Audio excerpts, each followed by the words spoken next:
Did we do it? Did we do it? We did it. We did it yet again. We're streaming. Here we go. Man. So as I say all the time on this stream, right? I record audiobooks. Every so often I get down on myself, but then I start auditioning for audiobooks, and I got a whole slew of offers. I'm starting to realize I can start being a bit choosier with my selections and start asking a bit more. So that we're going to see how that's going to pan out. This is going to be the month of experimentation, right? Can I get people to pay me up front? Am I going to constantly just be on this wheel of commissions, right? I'm trying to just say to people, and like some of the stuff, like I think my ask is pretty easy, right? I'm just asking for a minimum wage, right? That's what I'm asking for up front. So I literally say to these guys, like, your project is 8 hours, right? Pay me $15. It's going to cost you $100, right? Not a big ask, if you ask me. And then the commission, right? And it's just a little thing to keep me stable. But I've been trying. Hey, Famita, how you doing? Grinning, how you guys doing? And I've been trying to get myself more stabilized in that. And like, I thought I was going to finish a project today. I have a project that I'm just finishing up. And I thought I was going to finish it today. And I wasn't able to because of my little snorty, noisy pug.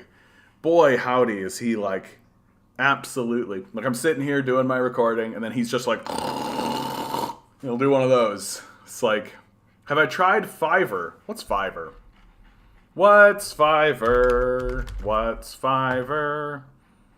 Oh, I have freelance services marketplace for businesses. Ugh. Part of the problem, Famita, I gotta be really straight with you, man. Like, doing this kind of thing drains me like an unbelievably. It physically, like, I feel my, like, that scene in Harry Potter where a Dementor comes and starts to like suck out his soul, and the silver line starts to go off, and you can see like Harry's face lift off his face and like get sucked into the Dementor. Interacting with this kind of thing feels exactly like that to me. It's just like, that's why what I'm doing now is like, I'm happy with what I'm doing because I've finally got through that period of time, right? I understand, Famita, but like it just like it takes everything I've got to do what I'm doing now. Like, for example, why don't I stream on Twitch as well? Why don't I set up multi-streaming, right? I absolutely should. And every weekend it rolls around, and every weekend I think to myself, okay, you know what? I hit the 1,000 subscribers here on YouTube. I proved to myself that I can do it. There's literally no reason for me not to set up multi-streaming and set up a Twitch account. I have the Twitch account, right? I actually have the program to do the streaming. Like, I've got all the pieces. I just need to spend a little bit of time to put them together. And it's because when I do it, I feel my energy just drain out of me. Like, I feel like there's just like a ghoul behind me that just is like, and I know that that's like, no, I hear you. Like, I hear you, right?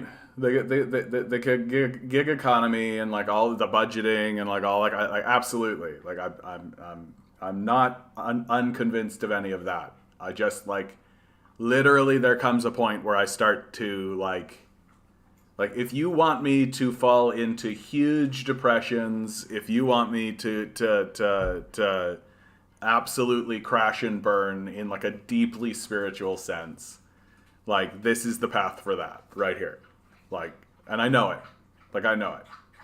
It's yeah, it is a thing. No, I know it's a thing, right? And like, look, one of my central ethoses, like something I have come to believe fundamentally, is like, we have to stop participating in capitalism. Like, we have to. There's no alternative. Like, there's no alternative.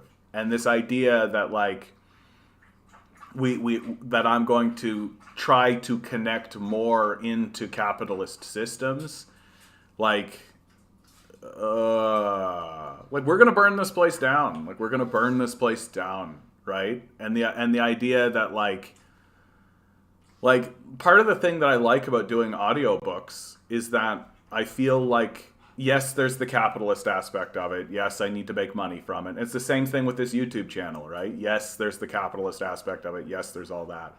But the YouTube channel, I feel like I'm using as a political tool to try to drive the culture forward, to try to influence some kind of change in that kind of way. And then like reading audiobooks, I'm like, I am taking someone's imagination. I'm taking someone's dreams, their wishes, their hopes, the stories that just come out of them, their poetry sometimes. And sometimes it's literally like one of the projects that I'm just negotiating whether or not they're going to give me a little stipend up front is a do-it-yourself book, right? Like just a do-it-yourself book. And I'm like, okay, cool, right? Like I've done, hey Bumble, hey JR, how you guys doing? Matthias, how you guys doing? Eric, how's the training going? I pulled my calf. I woke up this morning. I don't think it was a pull, actually. I think it's just a straight up Charlie horse. Gonna start doing weekly hikes. Every Tuesday, I'm gonna go do a hike, which I think is gonna be really helpful. I used to do lots of hiking, and so I got to get back into hiking. And so that's part of it, Eric, but I definitely hurt my calf, as you do when you start these things back up. And yeah, what the drug trials for income, absolutely, bud. And JR, thanks for your comment here, bud. Loved your recent video, John. Agree with it as usual. They throw us scraps. Yeah, we're going to be talking about the budget. I got the budget right here, right? And we're going to go through it. This is what we're going to be doing today, guys. And in fact, hey Watson, how you doing? Nerds! Nerd! I love it. This is going to be like the centerpiece. I've got a bunch of stuff over here though, so I'm not going to rapid fire this. We're gonna casually wind our way through the budget, right? And while we're doing that, hey Milo, you want to come up, buddy? You want to come up? Whoa, flying high through the sky, it's Astropug. Yes, he's such a good little fuzzy boy. Yes, aren't you a good little snorty fuzzy boy? Yeah, you really slowed me down today. Yeah, I wasn't able to finish my project today because of your snorting and demands. But you're so cute. It's hard. It's, I heard calf is called field. Methane, how you doing, bud? Oh yeah, be careful there, Eric. Be careful there. You know what I suggest to you, Eric, and this and you don't have to follow me up on any of this, but do some looking into your chakras, right? Do some looking into your chakras. Lower back pain. I have found that focusing on the chakra system just as a visualization aid to be very helpful for my back pain, right? Now, my back pain used to live in the lower back, and then I've gone through as I go through the chakra system, of course, the pain gravitates, and it's more up in my shoulders now. And then when I focus on that, I can get it up into here, and then the tension ends up here, and then it releases into the universe, and then I can live for a little while without some pain. Making money isn't capitalism, grinning. You're right. No, you're right, but like, I find this whole thing to be intolerable, right? Like, I find it to be completely intolerable. And like, the placebo effect, Famita, like, here's something that when I was growing up, scientists would literally be like, oh yes, there's this thing called the placebo effect where you can wish yourself into feeling better. And I would be like, excuse me? Can we talk about that? And scientists would be like, no, that's fine. We found out it was the placebo effect for the drug, so the drug we're trying to sell people is ineffective. And I'm literally like, hold on, wait a second, time out, excuse me. We're just moving by this idea that, like, we have proven scientifically to the degree that we are willing to exclude the sale of drugs as effective or to say that they're ineffective because the human mind or the human consciousness, or the human body, whatever configuration you want to put that into, can literally wish itself into feeling better. And this is like concrete. We have shown this, that if you give someone a little sugar pill, and say to them, this sugar pill is going to cure what ails you. You're going to take the sugar pill, and then you're going to feel better because you think it should make you feel better. What the fuck is that? What the fuck is that? And we don't spend any amount of time. We don't spend any amount of time investigating that. Like, are you kidding me? Like, I feel like we should, like, there should be at least, like, an hour a week of that should be in our education system. That we should have, like, periods of time where we all sit around and contemplate on this idea of, like, we can wish things to be true and then they become true. That's the placebo effect.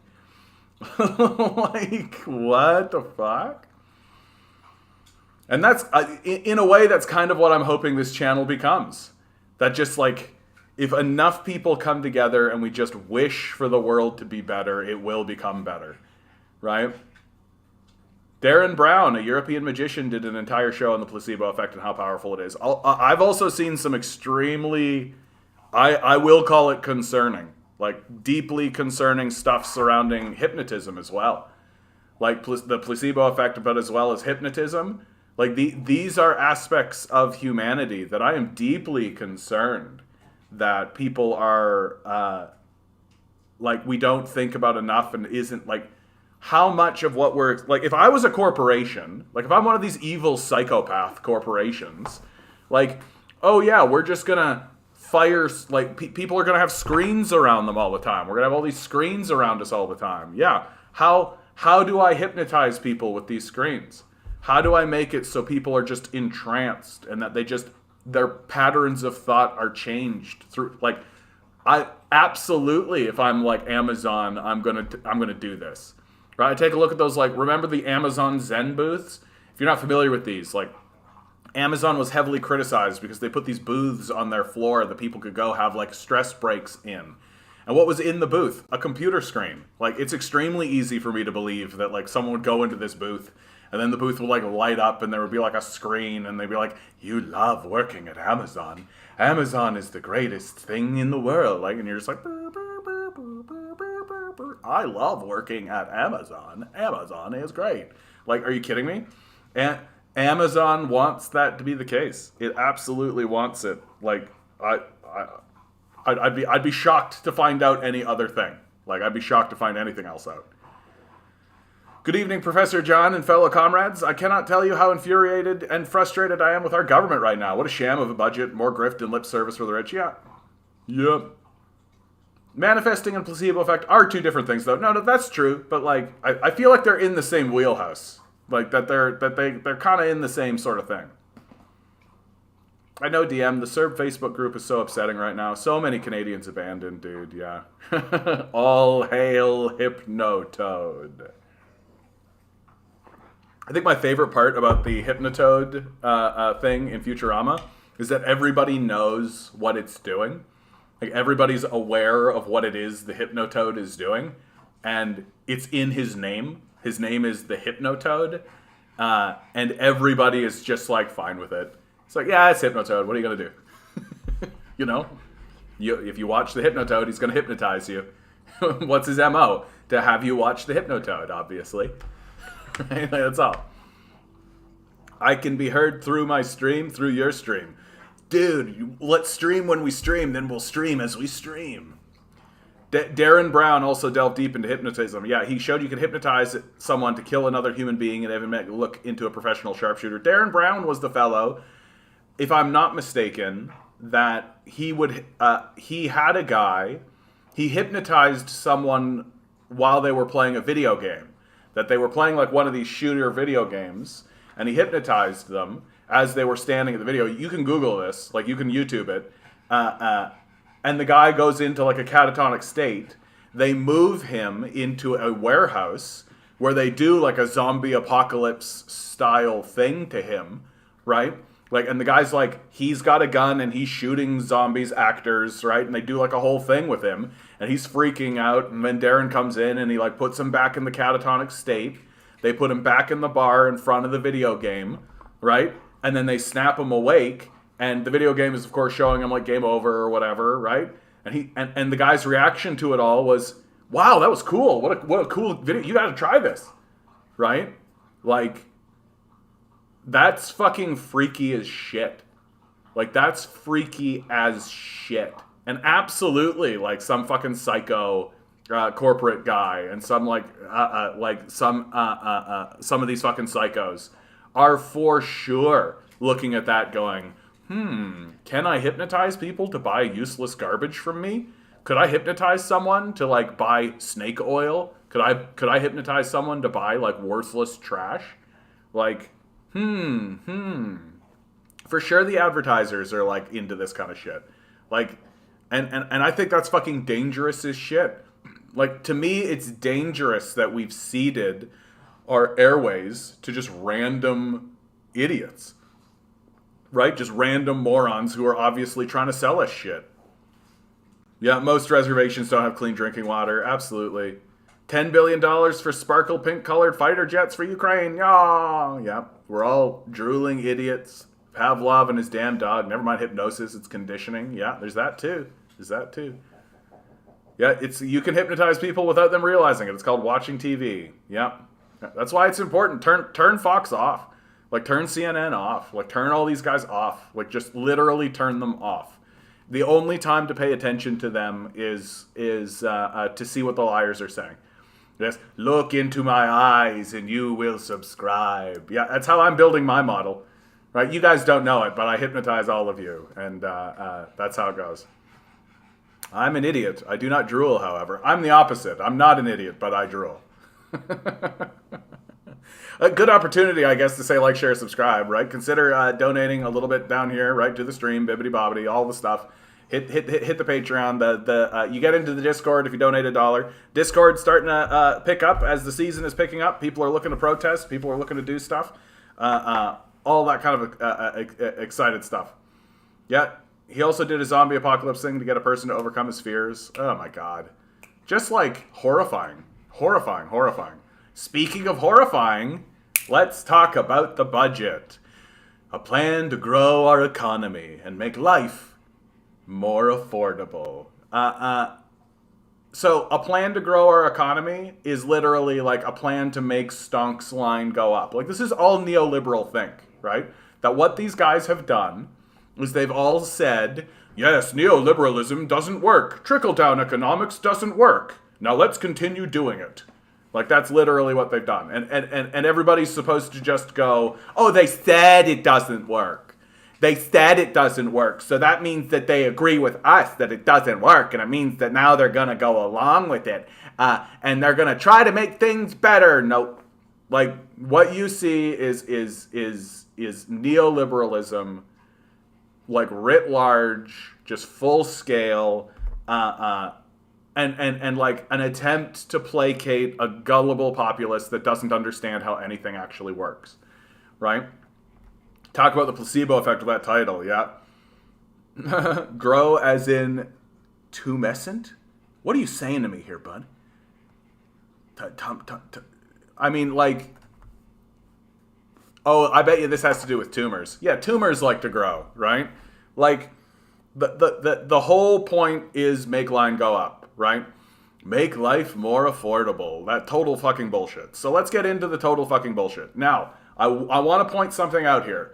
There is actually decent things in here in very small, tiny, incrementalist sort of ways. Like, the electronic vehicle stuff is actually legitimate in this, like, very small, incremental kind of way. One would assume that the best thing to do if you actually wanted to confront meaningful changes to climate change through transportation would be to invest in mass transportation, right? That would be the way to do it. But we know what happens when countries or when plans like that start to happen here. Doug Ford donors purchasing land around his proposed Highway 413, right? So Doug Ford has proposed a highway here to, talk to the gullible rubes who think driving cars is the future, right? And what have the capitalists done? Exactly what I said they would do. They've bought up, like, you can look at it. They've bought up all the land around it, right? And that ultimately kills the project, right? Because they'll either make it so that the project, like, they're going to make the project like 100 times more expensive, so it'll just be completely unworkable. That's what the capitalists are doing, right? Oh yeah, what, 413, Highway 413, yeah, and so the capitalists buy the land, and then we've got to buy the land, and suddenly the land is, oh yeah, that I value that land at $100 quadrillion. Like, and of course, someone like Doug Ford will be like, well, if it's $100 trillion quadrillion, it's gonna be a quadrillion dollars. Okay. A plan to grow our economy. So it starts with a statement, like a 15-page, like literal, like, the Honorable Chrystia Freeland, Deputy Prime Minister and Minister of Finance. Right? A plan that invests in people, and a plan that will help build a Canada where nobody gets left behind except the disabled and the homeless. Like, literally. Like, there's literally nothing in here to help people who are actually being left behind, right? And, like, you know what? I am going to read it. I was sort of debating myself, do I really want to read this? But it's important that we see exactly how full of shit these guys actually are. That, like, they know what to say. So they know, and this is important to me. It's important that we understand that they know how full of shit they are, right? They know they're bullshitting us, right? That our goal on this channel and in our society generally should be to incarcerate these people, right? Like, it's one thing to present an argument and say, this is the way we think is the best way to structure this, and that we think it's gonna go down this way. We have ideas, and here they are. We're gonna try to implement them. But I know you disagree, but we think that this is the best way forward, so yabba yabba, right? This is not a disagreement that we're having. This is a betrayal. This is literally looking at the Canadian people and lying directly to their faces in order to fleece them. These people should be incarcerated for crimes. This document shows it. Taken individually, the events of the last 2 years have not been without precedent. Canada has endured previous recessions and even pandemics. We have been buffeted by European wars and fought in them too. We have experienced crises, big and small, and we have always prevailed. But in this country's nearly 155 years, Canadians have never been through a time like the one we've been living through these past 25 months. On that Thursday in March of 2020, when travel plans were hastily canceled and lineups suddenly formed at our grocery stores, we knew that this virus would disrupt our lives. But few imagined quite how much and for quite how long. Yet here we are. We bent, but we did not break. So right away, pandemic's over, everybody. Pandemic's over, right? Right here. It's over. We're saying it's over. We've gotten to the end of it. We're through it. It's over. Pandemic done. Why? Because we say so. Moving on. Canadians have done everything that's been asked of them and more. And so, to all of them and to all of you, I want to say thank you. Thanks for doing all of that for nothing. Right? Thanks for allowing us to continue to extract wealth from you. Thanks for increasing the amount of corporate power, right? Yeah, I'm thinking the years between 1914 and 1945 a bit worse. Yeah. I now have the honor of tabling my second federal budget. I tabled my first in April of 2021. In the year preceding, the budget where she funded Nazis, but that's fine. In the year preceding it, the Canadian economy has teetered on the brink. Our economy contracted by 17%, the deepest recession since the 1930s. 3 million Canadians lost their job. I just kind of think that maybe we shouldn't base our economy on the whims of a psychopath class. That's just me, though.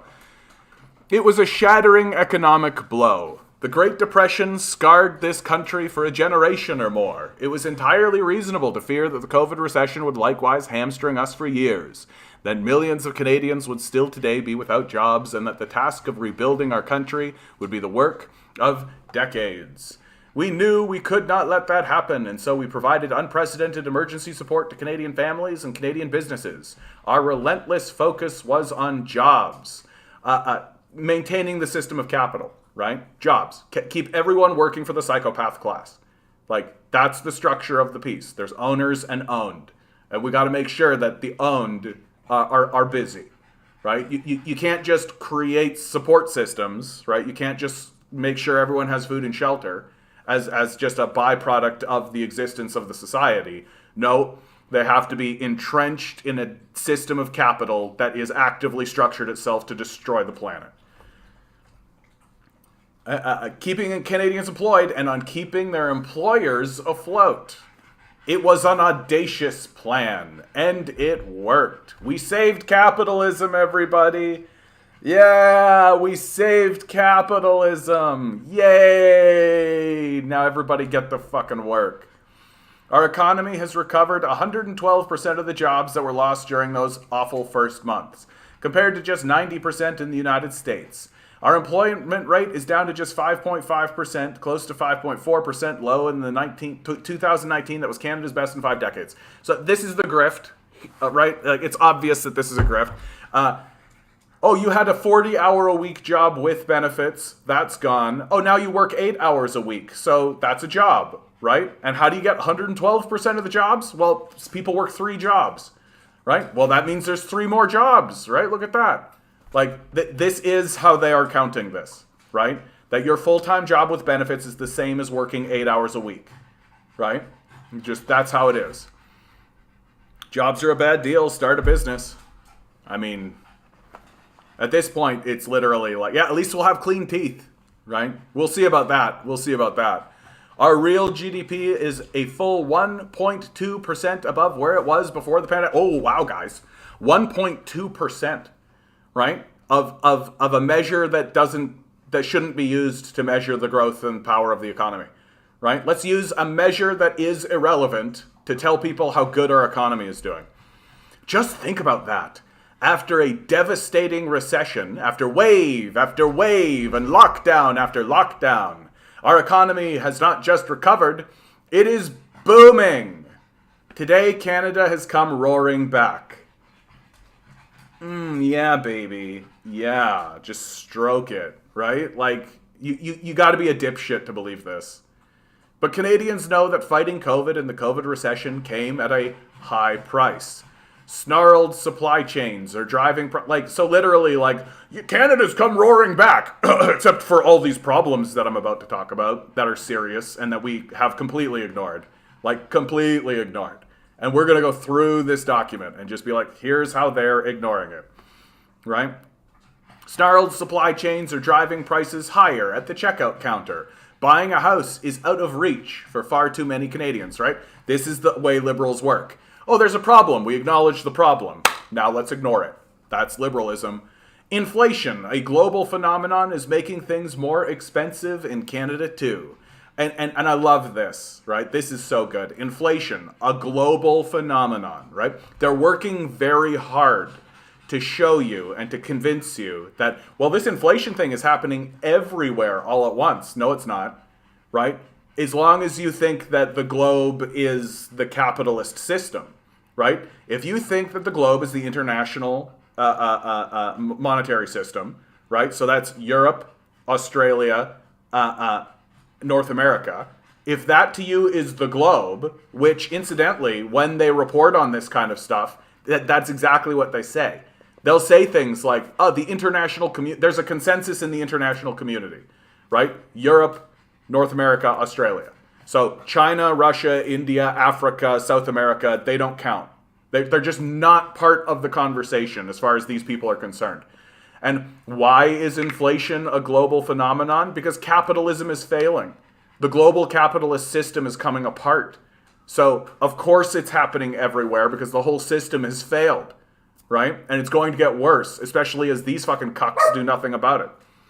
Yeah, you will own nothing. like it and be happy. Honestly, I don't like people say that and as if it's like this ominous thing, but like I would be very happy with like a small apartment. Like I've got my computer that so I can do this kind of conversation, right? Like I live a very minimalist kind of a life. Like I really do. Like if I was living in a pre-technology, I would straight up just be like a hermit, right? I'd be one of those guys that was just like living like just alone, being like a hermit type, and I would be happy with that. So like, so when people say that as if it's supposed to be like ironic or it's supposed to inspire some kind of ominous sort of thing, I'm like, I don't know. Like, yeah, so like I think that this place should be calm, stable, because we're here temporarily, right? Like we're here temporarily. So why shouldn't we make this place just like an absolute boon for people? That like everyone's life is calm, everybody feels like what's going on makes sense. But instead of that, you need to distract yourself with like stupid shoes and stuff, right? Like that's really what it is. Like, anytime you like get caught up in like your own ego, right, and your own like perception or your own desire to show people what type of person you are through the things you buy and what you do, it's like I just feel like you're missing the point of what it is to be here, right? Like this could be a temporary refuge, right? This could be a place where people spawn in and just we have like a chill fucking time. Everybody's having a great time, doing a lot of drugs, having a lot of sex, playing video games, reading books, listening to music, right? Our lives could be about creating and consuming art and exploring. That's literally what this place could be about. But we've inserted a bunch of worthless middlemen into the situation who think that what they're doing has any validity whatsoever, when in reality, they're fucking literal parasites. Like, anyway. The money that rescued Canadians and the Canadian economy, deployed chiefly and rightly by the federal government to the tune of 8 of every $10 invested, has depleted our treasury. Like as if it's like gold coins, right? As if they had a stack of gold coins and it got too low now. Oh yeah, there's not enough gold in the treasury anymore, you guys. Yeah, that's what's definitely happened. That's how it works. Our COVID response came at a significant cost, and our ability to spend is not infinite. It is actually. Like this is the thing that's so annoying. As long as you create a system that taxes away inert wealth, so like the capitalist class, right, who are the primary beneficiaries of the pandemic, right? Like they're the ones that made huge amounts of money. They're running away with huge amounts of money, and if you ignore that, then yeah, there is a limit. There is a limit to what you can do, right? Because, there's huge piles of dead money, right? Like, so like a 10th or a 20th of your economy is just dead money, just sitting in the corner. So yeah, of course there's a limit, right? We will review and reduce government spending because that is the responsible thing to do. Not finding the worthless, inert piles of wealth that are sitting there doing nothing, right? Not getting rid of corruption, not getting rid of waste, right? Which is the capitalist class, like the CEOs and the investor class, just completely wasteful, utterly pointless, just a parasite that sits atop the society, right? No, the thing to do is to make it so that your grandma living in her long-term her long-term care home has reduced quality of life, right? That's the thing to do. That's the responsible thing to do. And on this next point, let me be very clear. We are absolutely determined that our debt to GDP ratio must continue to decline because GDP matters, right? Our pandemic deficits are and must continue to be reduced. The extraordinary debts we incurred to keep Canadians safe and solvent must be paid down, and it's going to be paid down by taking it out of your pocket and not the worthless, inert, F you poor people. Exactly. Yep. Reduce government spending means austerity for the proletariat to pay for excesses of the ruling class during the COVID response. Yeah, and the corporations walk away with billions, right?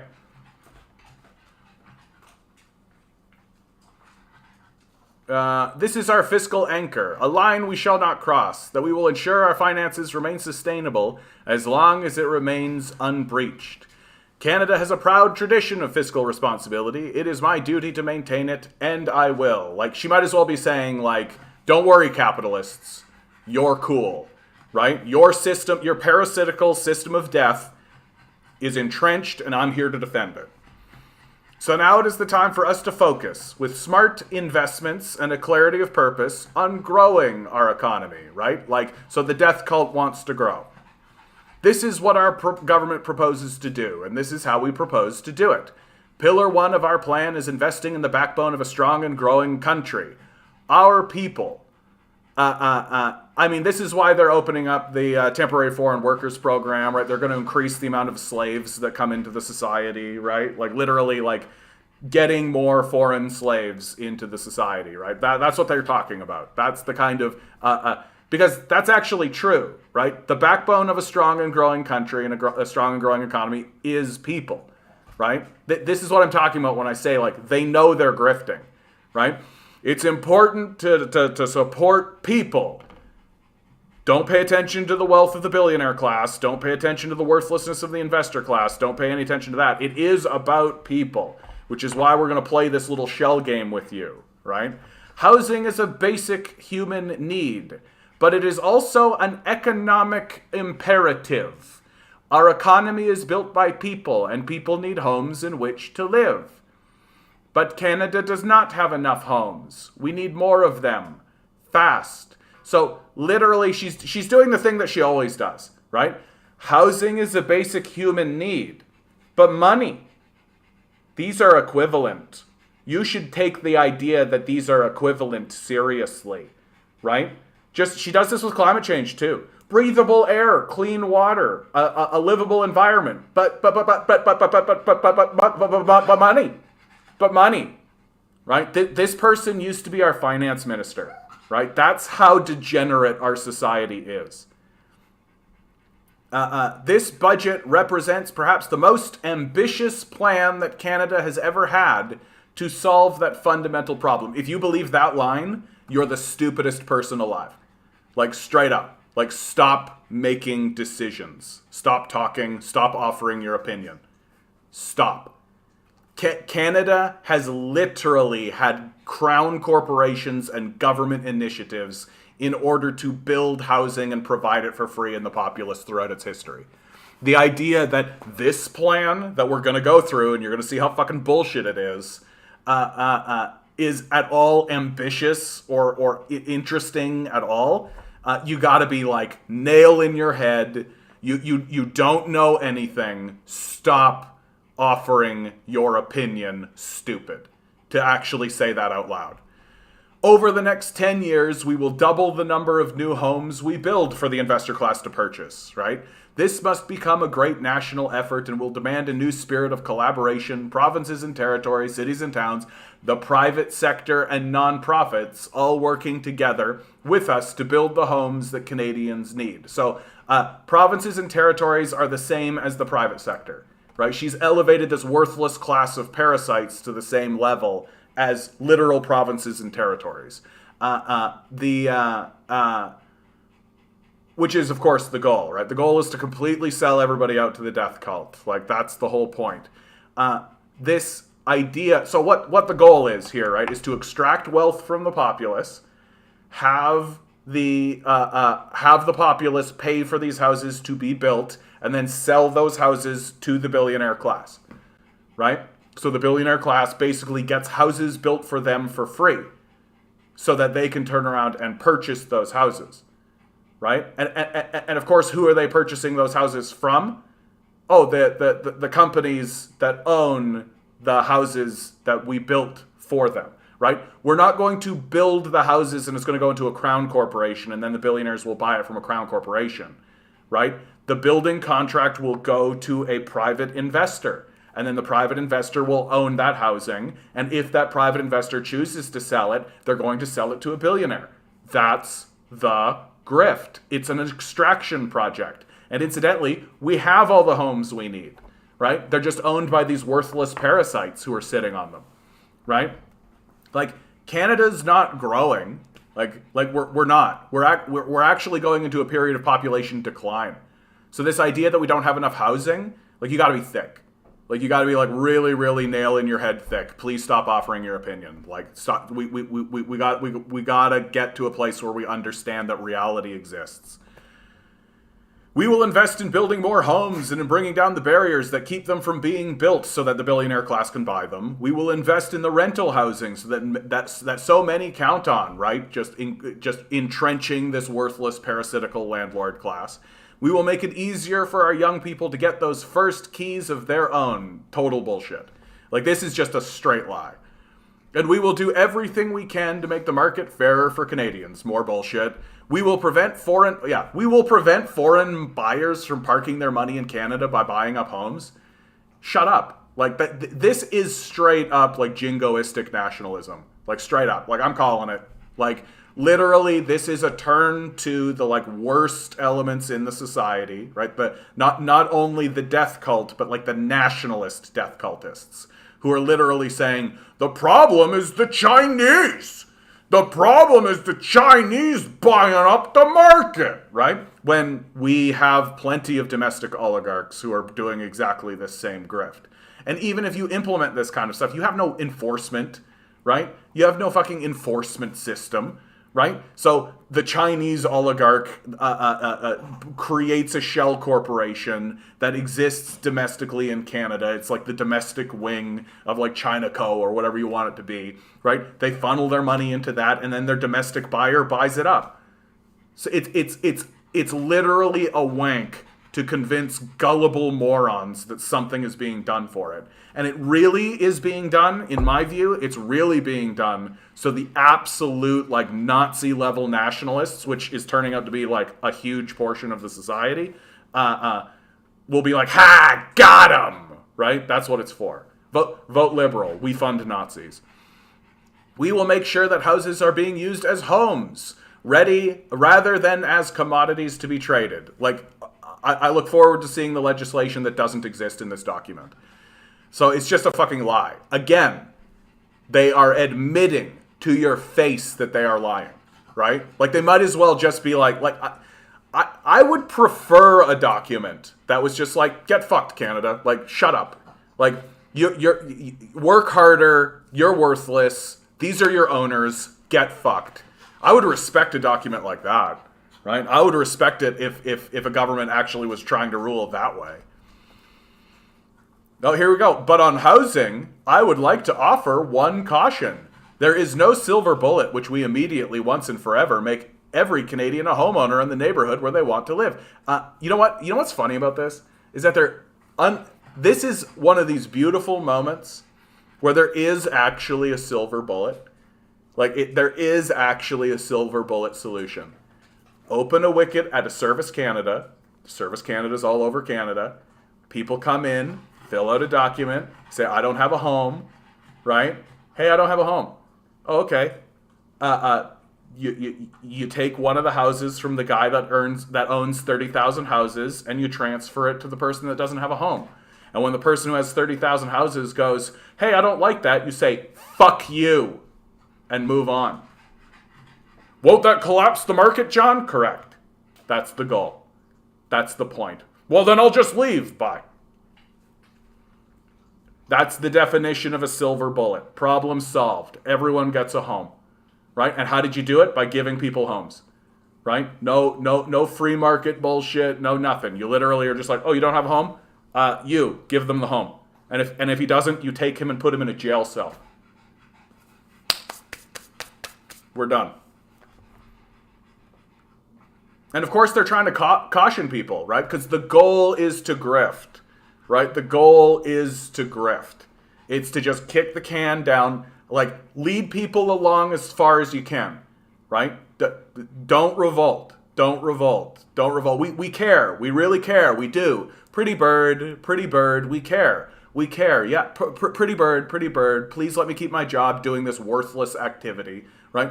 Pretty bird, please, we care. That's the gaslighting grift, right? That's the whole grift.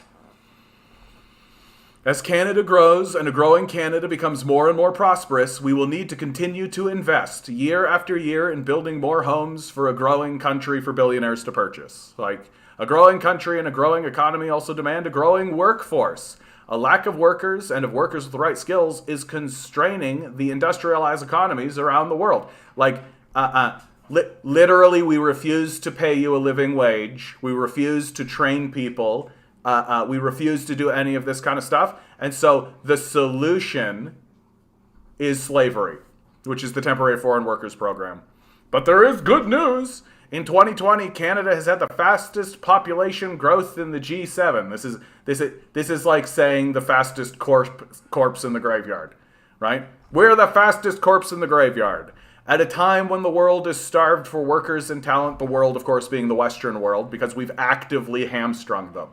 Right? Like, we've saddled students with enormous amounts of debt. We've literally hamstrung them.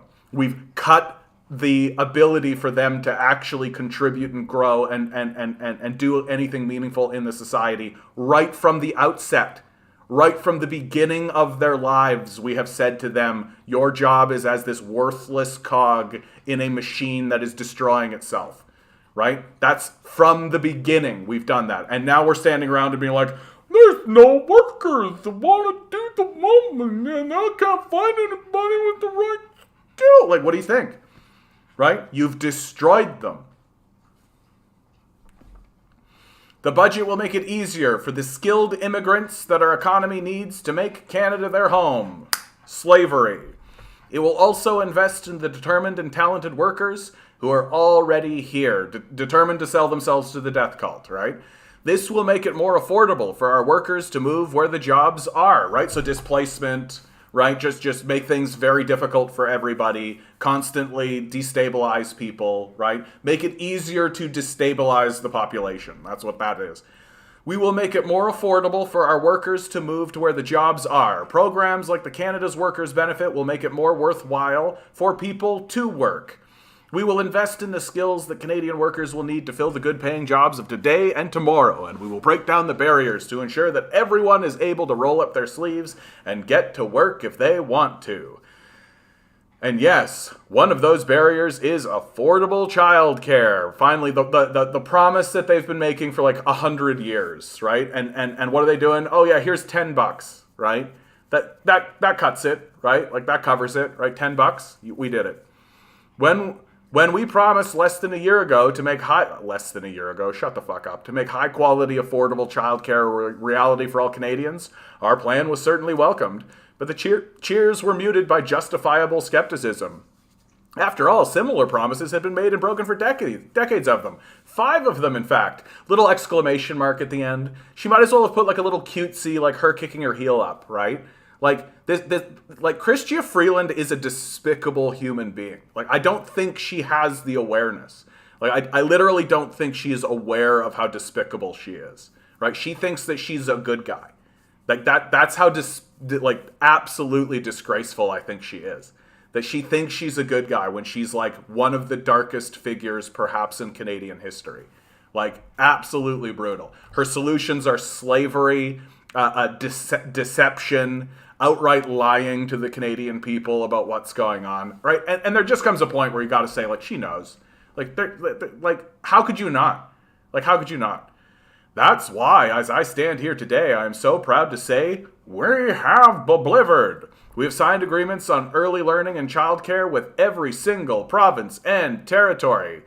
Like, instead of saying to women who have children that they want to take care of, here is the money to raise your child in peace and stability, we are going to give you a credit that you have to use in order to pay a daycare professional, right? That's called job creation, so that you have to go to work for the capitalist death cult that's destroying you. And this is women's liberation, right? Enslaving women to the capitalist death cult that's designed to destroy the society and the species is liberation, is women's liberation.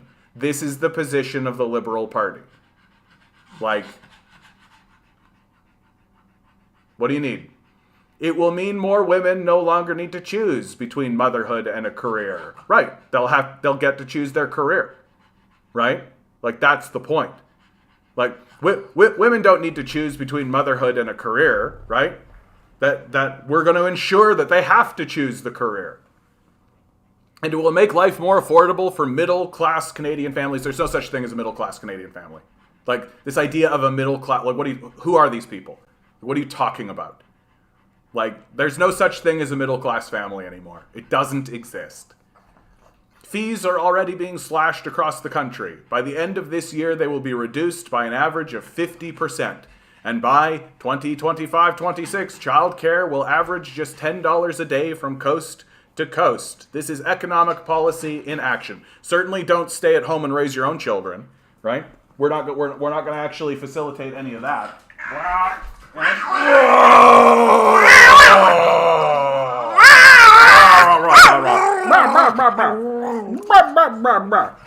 Yep, girl boss billionaires. Yeah, girl boss billionaires. Yeah, exactly, right? Like, don't just stay home, raise your children, right? Live in a calm environment, right? Any of this kind of stuff, right?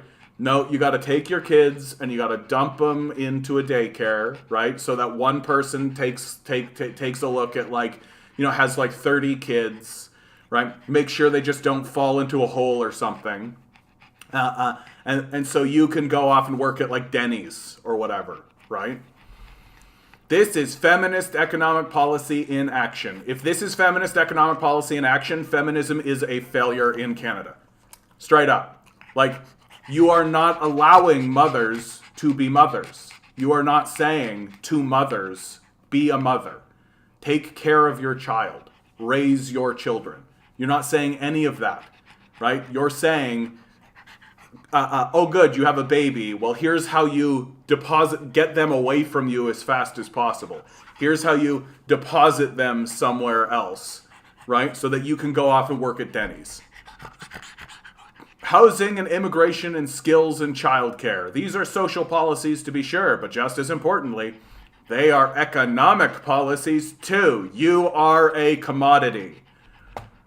The strategy, which our government has been pursuing for the past 7 years, is what the U.S. Secretary of Treasury, Janet Yellen, has recently dubbed modern supply-side economics.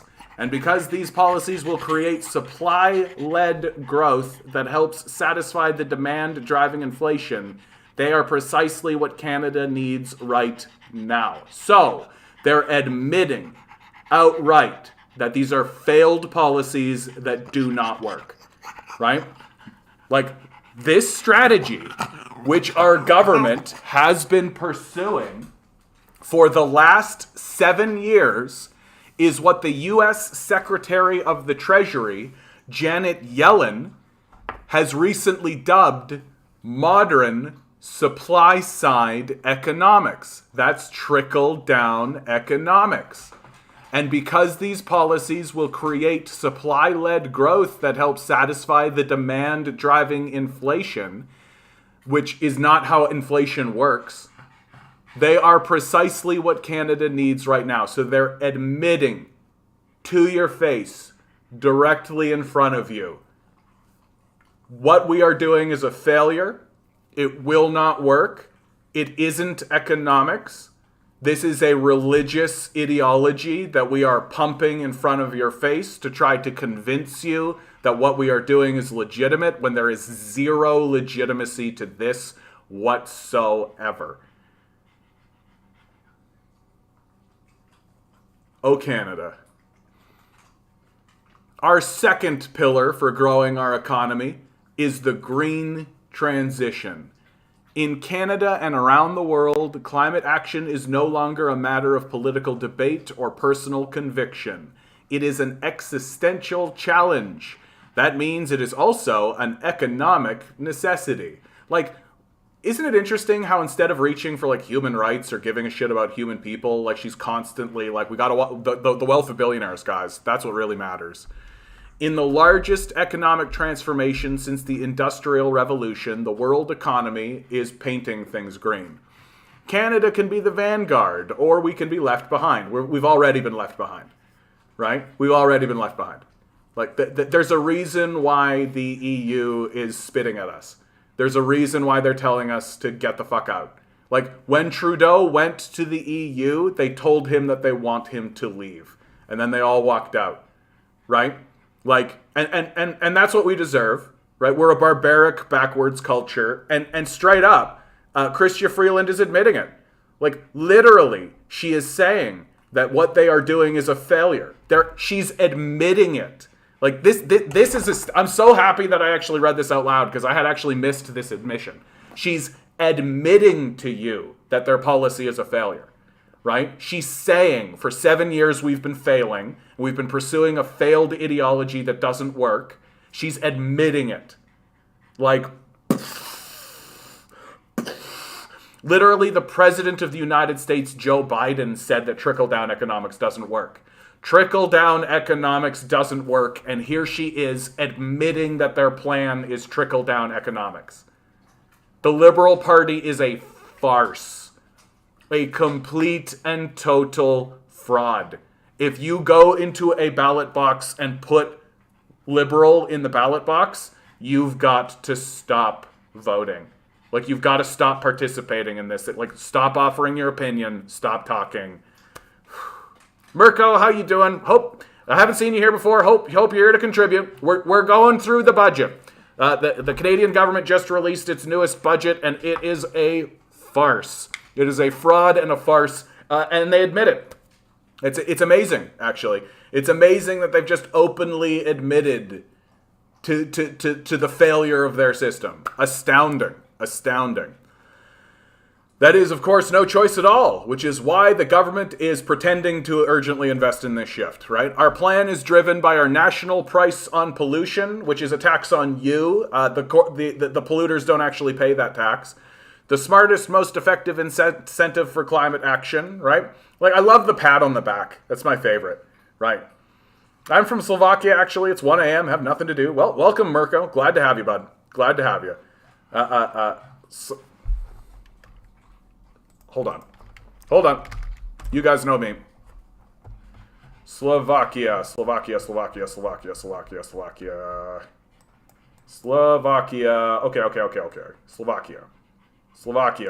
Slovakia. So that's Germany. We all know about Germany. Ukraine is here. Poland's up here. Hungary's here. Come on. Slovakia. Chechnya. I was close. I was so close. I knew it was in there, dude. I knew it was in there, man. I knew it was right here. Slovakia.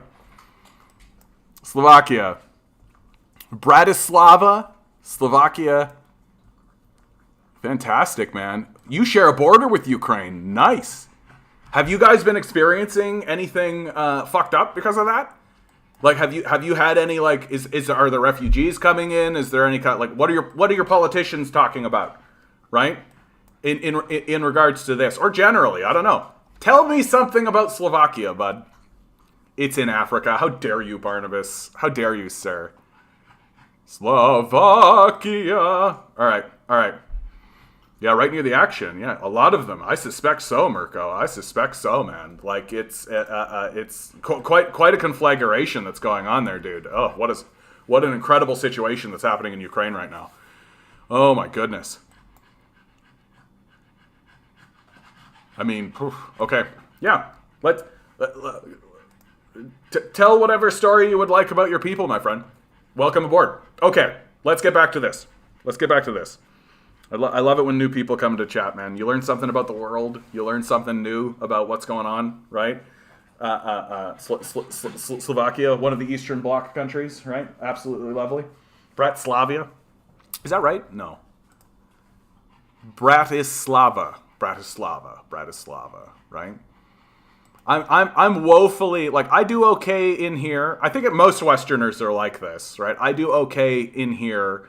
And then, and like the Austrian Empire and all that. But then this whole thing that happened since like the 80s into the modern period, I'm a bit like, so I'm trying to up my game a little bit. Turn on my game. Okay. Our plan is driven by our national price on pollution, yabba yabba, wank wank wank. For our children, that means cleaner air and cleaner water tomorrow, and it will mean good jobs for Canadians today. Our third pillar for growth is a plan to tackle the Achilles heel. Oh man. So literally, pillar 2, the climate, they're just like, yeah, we have a plan. And then they're moving on. Amazing. The Achilles heel of the Canadian economy, productivity and innovation. Like, yeah, you guys, like the Liberal Party, along with your allies, the Conservatives, literally shipped the manufacturing base over to China. And like shipped research and development over to China. What do you think happened there, bud? Like, what do you think? And we're not going to confront that. We're not going to rebuild our manufacturing base, right? Our strategy is to make slaves do everything. Like, that's what we do. That's how we roll. So we're not going to make a manufacturing base. Like, we're not going to do that. We are among the most educated countries in the world. I mean, educated through Canadian facilities, so we're not educated at all. Like, we're backward, right? Our scientists win Nobel Prizes, right? Our cities are outshining Silicon Valley and creating high-paying technology jobs. But we are falling behind when it comes to economic productivity. Productivity matters because it's what guarantees the dream of every parent, that our child will be more prosperous than we are. Wow! Oh, we shipped our manufacturing overseas, and now things are worse. It is a well-known Canadian problem, and an insidious one. It is time for Canada to tackle it.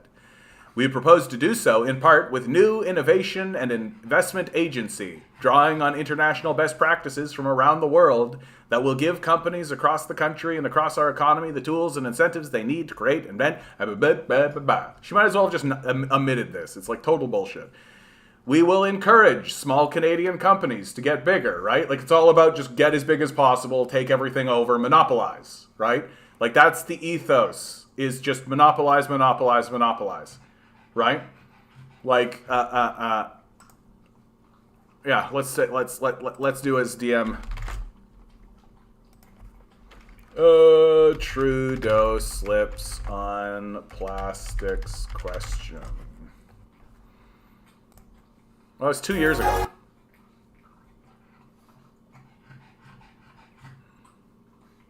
I got to be careful with this kind of stuff, bud. Sorry.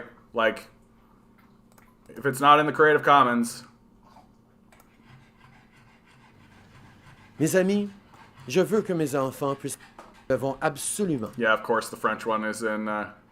Yeah, sorry, bud. I can't show it.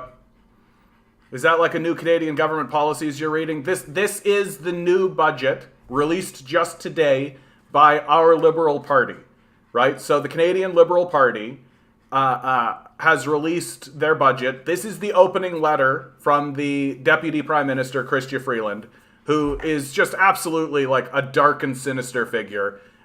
She's one of these figures who's like cute and cutesy in front of your face, but then behind the scenes is like literally funding neo-Nazis and shit. Like, she's a very, very dark figure. And also, Mirko, let's be clear, like, the name of the channel is The Canadian Commie, right? I think that capitalism is a failure. Like, it's a death cult. It doesn't work, right? It, like, simply doesn't work.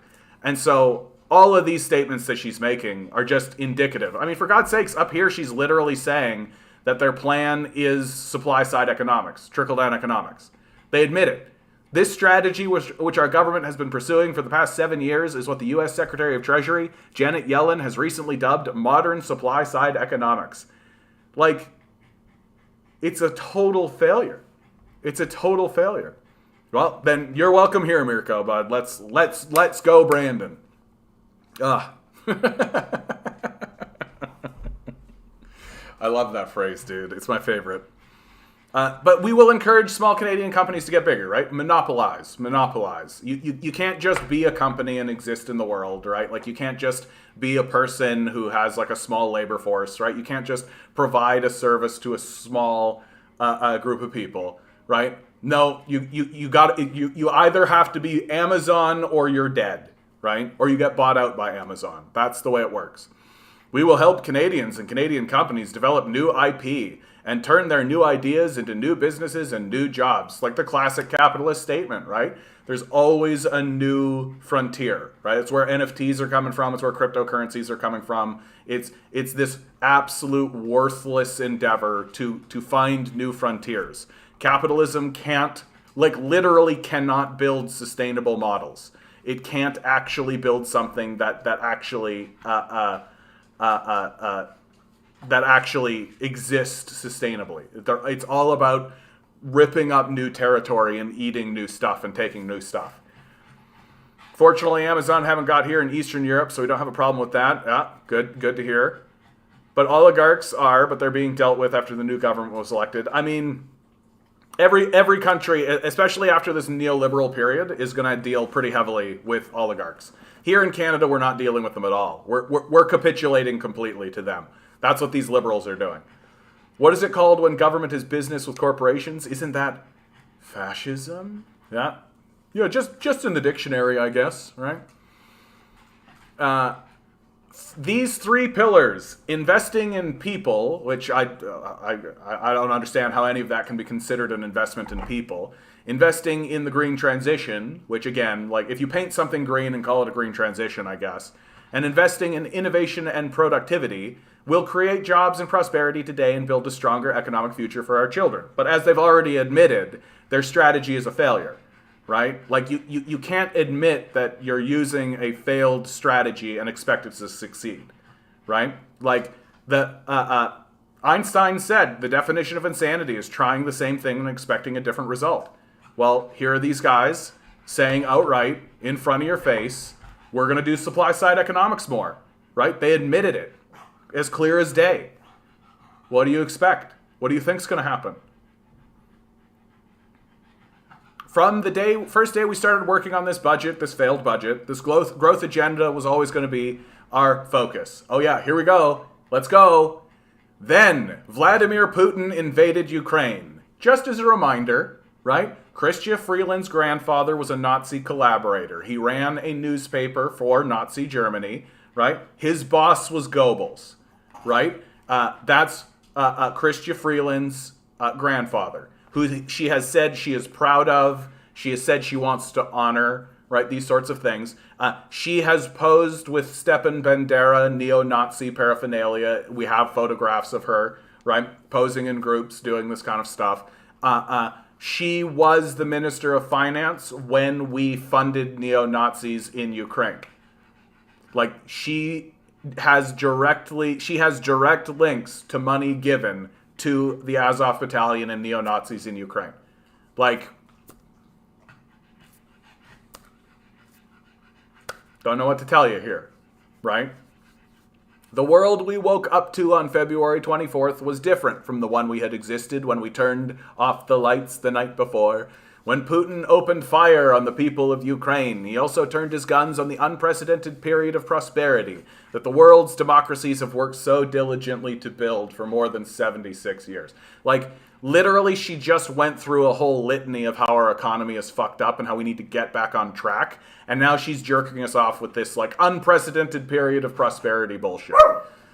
Our rules-based international order, right? So that's America, Europe, and Australia, which rules-based, they don't care about the rules at all. Like, take a look at Libya, take a look at Iraq, take a look at Iran, take a look at, like, the whole wars in the Middle East. I know, bud.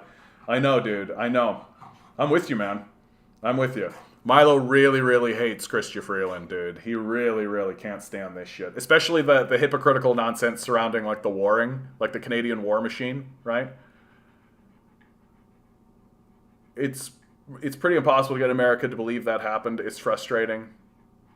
Yet no government cared for the people in Donbass when Ukrainians were shooting them. Mirko! Yes! Yes, Mirko! Yay! Oh, bud. I'm so happy you just said that shit, dude. I'm so happy you just said that shit, dude. Yes.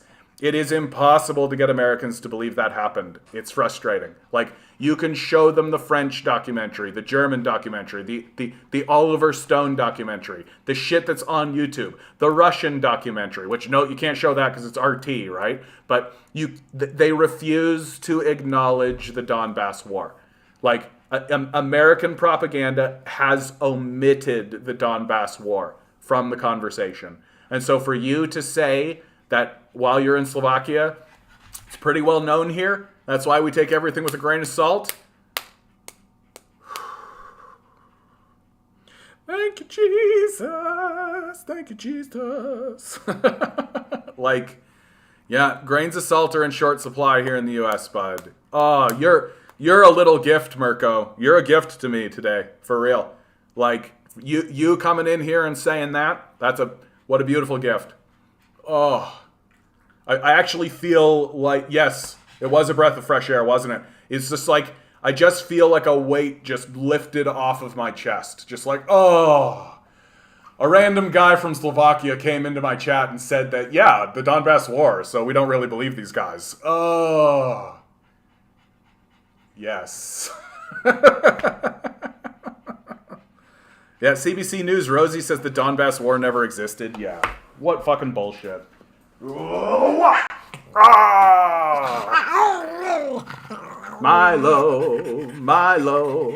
Milo's feeling it.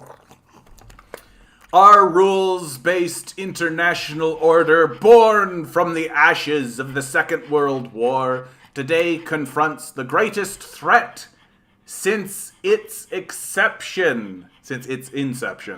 I mean, yeah, because bombing Iraq, Afghanistan, Somalia, cooing governments throughout Latin America, Africa, right, the Middle East, fomenting war with Russia, fomenting war, like the bombing of fucking Yugoslavia, right, like all that kind of shit. None of that is a threat to the death cult, or what they call the rules-based international order, right? None of that is a threat, right? What is a threat?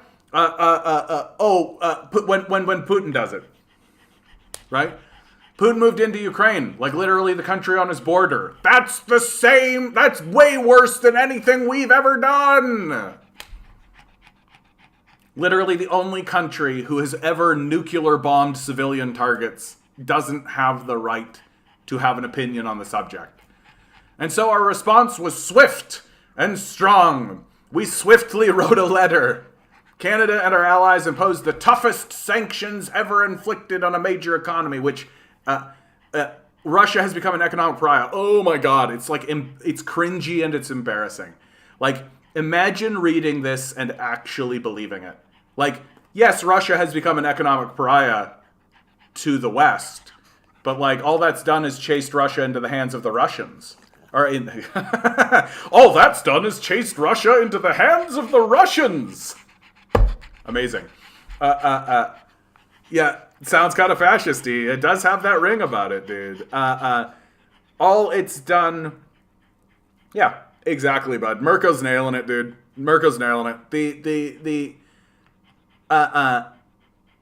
Look, Russia is moving into the hands of the Chinese. That the Russians, the Chinese, the Indians, the Saudis are all getting together and are like, yeah, this international rules-based order seems like a whole bunch of bullshit to me. Hey, has anybody else noticed that these guys don't actually make anything important? Anybody else? Anybody else noticed that America and Europe and Australia don't actually make anything important? Right? We should just stop paying attention to them. What do you think? What do you think countries with 1.4 billion people apiece? Right? China and India alone have like 3 billion people together. Like, why are we dealing with these psychopathic Americans? Oh, I know. Oh, I know. Oh, I know. I know. Why are we doing that, Milo? Why are we doing that? Yeah, I know. All we've done is alienate these people. Like, it's all we've done. And something like this just reaffirms why Canada is diminishing dramatically on the world stage. Canada is dramatically diminishing. The public opinion across the globe is cratering. And it's because of shit like this. Right? But Putin's assault has been so vicious that we now understand that the world's democracies, including our own, can only be safe if the Russian tyrant and his criminal armies are entirely vanquished. Whoa. Whoa, whoa, whoa, whoa, whoa. And that is what we are counting on the brave people of Ukraine to do. Because they are fighting our fight, a fight for democracy. It is our urgent national interest to ensure they have the missiles and the money they need to win. Like, this is soaking the fields of Ukraine in blood. Like, the war in Ukraine is basically over. Like, it's basically won, right? Like, there's a fighting force here, right? Like, all the intel we have is that there's a fighting force here. Mariupol has already fallen, right? So the Donbass region, for the most part, has been cleared out. Luhansk has fallen. Donetsk it hasn't fallen per se. Yeah, for them, they're just expendables to keep Russia at bay as one of the powers that can rival us. Yeah, and it's foolishness. Like, Ukraine has already lost this war. Right? Like, they can't win. Like, and what's so bloodthirsty and psychopathic about this, right? It's our national interest to ensure they have the missiles and the money. How do you get it to the front line, sweetie? Like, how do you get it to the front line? Right? Like, let's say that you are in favor of this idea of, like, funneling as much shit as you possibly can into Ukraine in order to keep this war machine going. How do you get it to the front line? How do you make it useful? Right? The Russians already control the supply lines. They already control all of this shit. Right? Oh yeah, trying to get accurate information on the war is impossible from both sources. Yeah, that's why this, like, whole Bucha massacre thing, like, it's going to come out that this Bucha massacre thing is total bullshit. But the point of the Bucha massacre narrative is to get people to not pay attention to the reality that Mariupol fell. Right? The timing of it is very suspect to me.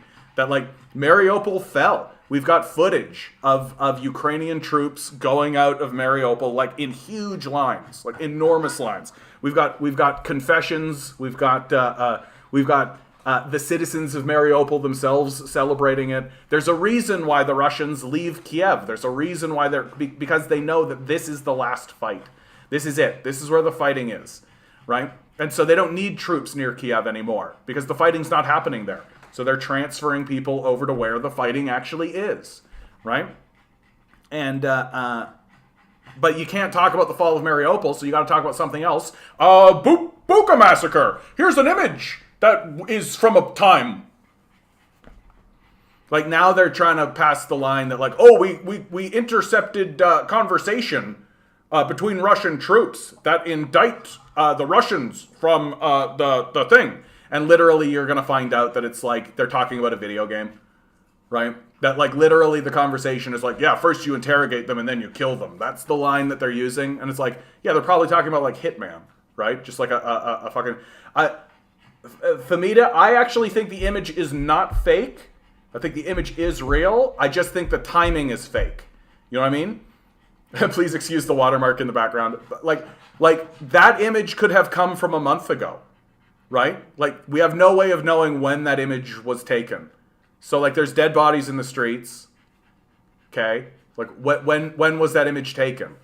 Was it taken, like, while the Ukrainians and the Russians were in the midst of this, like, big firefight? Like, yeah, there's going to be dead bodies, right? Anyway. But this is psychopathic. Like, this is a bloodthirsty, blood-drenched cry for war. Someone needs to reverse image search it. That'd be hilarious. You do, like, a reverse image search and it turns out that it's from, like, Dark Souls or something. And this is what this budget provides. So, okay, so they've admitted outright that the budget fails, that it's supply-side economics, right? So they're just admitting that. We're focusing on a religious ideology that no longer works, or never did. and that the budget provides a blood-drenched war cry to funnel more money away from the Canadian people and into a war that's already been lost. Welcome to Canada. Putin's invasion of Ukraine has also reminded us that our own peaceful democracy, like all the democracies of the world, depends ultimately on the defense of hard power. The world's dictators should never mistake our civility for pacifism. We know that freedom does not come for free, and that peace is guaranteed only by our readiness to fight for it. We're going to spread peace in the world by force. That is why this budget makes an immediate additional investment in our armed forces and proposes a swift defense policy review to equip Canada for a world that has become more dangerous. The images of Russian tanks rolling across Ukraine did not change the fundamental goal of this budget. And let's be really straight, guys. This is an excuse to militarize the police and the military for domestic fights. That's what this is. Like, we saw what they did to the truckers, right? Like, we saw what they did to the truckers. Incidentally, truckers were right. Freedom Convoy protest was legal, judge says, and Ottawa is now being sued. Right? Here in Canada, what did Trudeau do to these truckers? Right? He enacted the Emergencies Act. What? You think this funding that they're funding the military with isn't going to be turned against us? As the whole thing starts to come apart, as the collapse begins? As the populace begins to do the only thing that it can, which is revolt, right? But Putin's attack on Ukraine and that country's remarkable and valiant resistance has reinforced our government's deepest conviction, a line that runs through everything in this budget and in each part of the budgets that have preceded it, that the strength of a country does not come solely from the vastness of the reserves of its central bank or from the size of its force in its garrisons. Those do matter, to be sure, but they matter less than democracy itself, right? The oligarch class wants you to believe that the only way to interact with your system is through voting because they've bought the system. So it's very straightforward, right? They own the system, so if all you do is funnel your votes into this system, then it's guaranteed to produce an oligarchy every single time. Right? They can be defeated. They are being defeated by a people who are united and free. And that is every country's true source of strength. For a country to be strong, everyone must be included and empowered and united, except the poor, the vulnerable, the elderly, right? They get thrown into the streets, and then we'll hit them with cops, right? That's what we do here in Canada. So let me explain what the stronger country looks like here at home. It means we need housing that is affordable for everyone and a system where an entire generation is not priced out of owning a home. That's correct. This budget fails at that. She's admitted it. It means we need to do our part to fight climate change so that we can leave our children with clean air, clean water, and a livable planet. That's right. We need that. This budget fails at it. She's admitted it. It means we need to continue to face up to the sins of our past and ensure that Indigenous people in this country are able to live dignified and prosperous lives. I mean, the Liberals have done nothing about this. It means we need a healthcare system that allows people to see a doctor or a dentist and to receive mental health care too, which is why we're privatizing it. It means we need to continue to build a society that is truly equal for everyone, because the color of your skin or who you love or where you were born should not dictate whether you get to share in the opportunity that Canada provides, right? More identity politics bullshit that the Liberals have basically destroyed the democratic process over. And it means we need an economy that allows businesses to grow and create good middle-class jobs and where everyone can earn a decent living for an honest day's work, right? If I were to semantically restate that, it means we need an economy that is capitalism. It means we need an economy that is based on the idea that you sell yourself to the capitalist death cult to get the food and labor, the food and shelter, rather, that we withhold from you. And the brave people of Ukraine has shaken the world's older democracies out of our 21st century malaise. They have reminded us that the strength and unity of a country comes from the strength and unity of its people. Do we really want the older democracies to be shaken out of their 21st century malaise? Right? Wasn't World War II literally a war between those powers? Yeah. And they have reminded us that there should be no greater priority than to build a country that we would be willing to fight for. That is what we have tried to do these last 7 years, and that is what we will continue to do today, right? She's already admitted that's a failure, though. Like, it doesn't work, right? Straight up. Like, I don't know how she's getting away with that. Like, how is she outright saying, we have based our plans on this failed religious ideology? Unbelievable. How many times is Ukraine mentioned in that document? Yeah, I know, right? Well, and it's important, Mirko, to understand specifically here for Canada, we have a huge Ukrainian community here in Canada. And Chrystia Freeland is intrinsically tied to that community. That community is really important for the Liberals. Like, really, really important for the Liberals. So anytime they can be like, Ukraine, Ukraine, Ukraine, Ukraine, they absolutely will. They absolutely will. Good opportunity to say, guys, please like, please share, please subscribe, please send these things around. Let people know I exist. Let people know I exist. Tell the world, tell your friends, tell your wives, give me money. Give me money. And so I am proud to introduce Budget 2022, a plan to grow our economy and make life more affordable. A plan that invests in people, a plan that will help Canada where nobody gets left behind. The Honourable Deputy Chrystia Freeland, Deputy Prime Minister and Minister of Finance. Right? Get completely fucked. Get me fucked. Get completely fucked. Because to Trudeau and co, the cynicism of the left is much more worrying than the actual violence on the right. I know, right? It's because they know that what we're saying is right. Like, that's the big difference, right? That while the right in our country is willing to do damage, right? Like physical damage. The left is happy to just say the truth and then stay at home. But what that tells you is that the truth is scarier than even the physical violence. Because the government knows how to deal with physical violence, right? They know exactly what to do, right? They don't know what to do about the truth.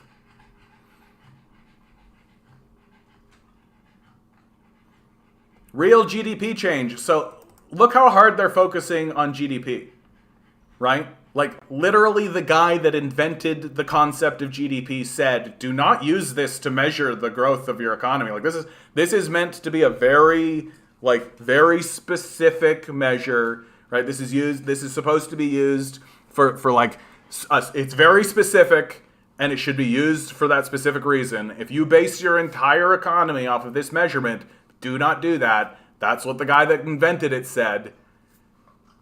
Chart 1.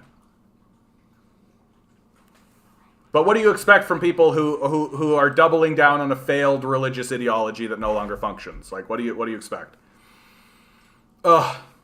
Canada's job recovery has been exceptionally strong, right? Employment, right? All you got to do is ignore that, like, these are full-time jobs, these are part-time jobs, right? Like, that's all you got to do.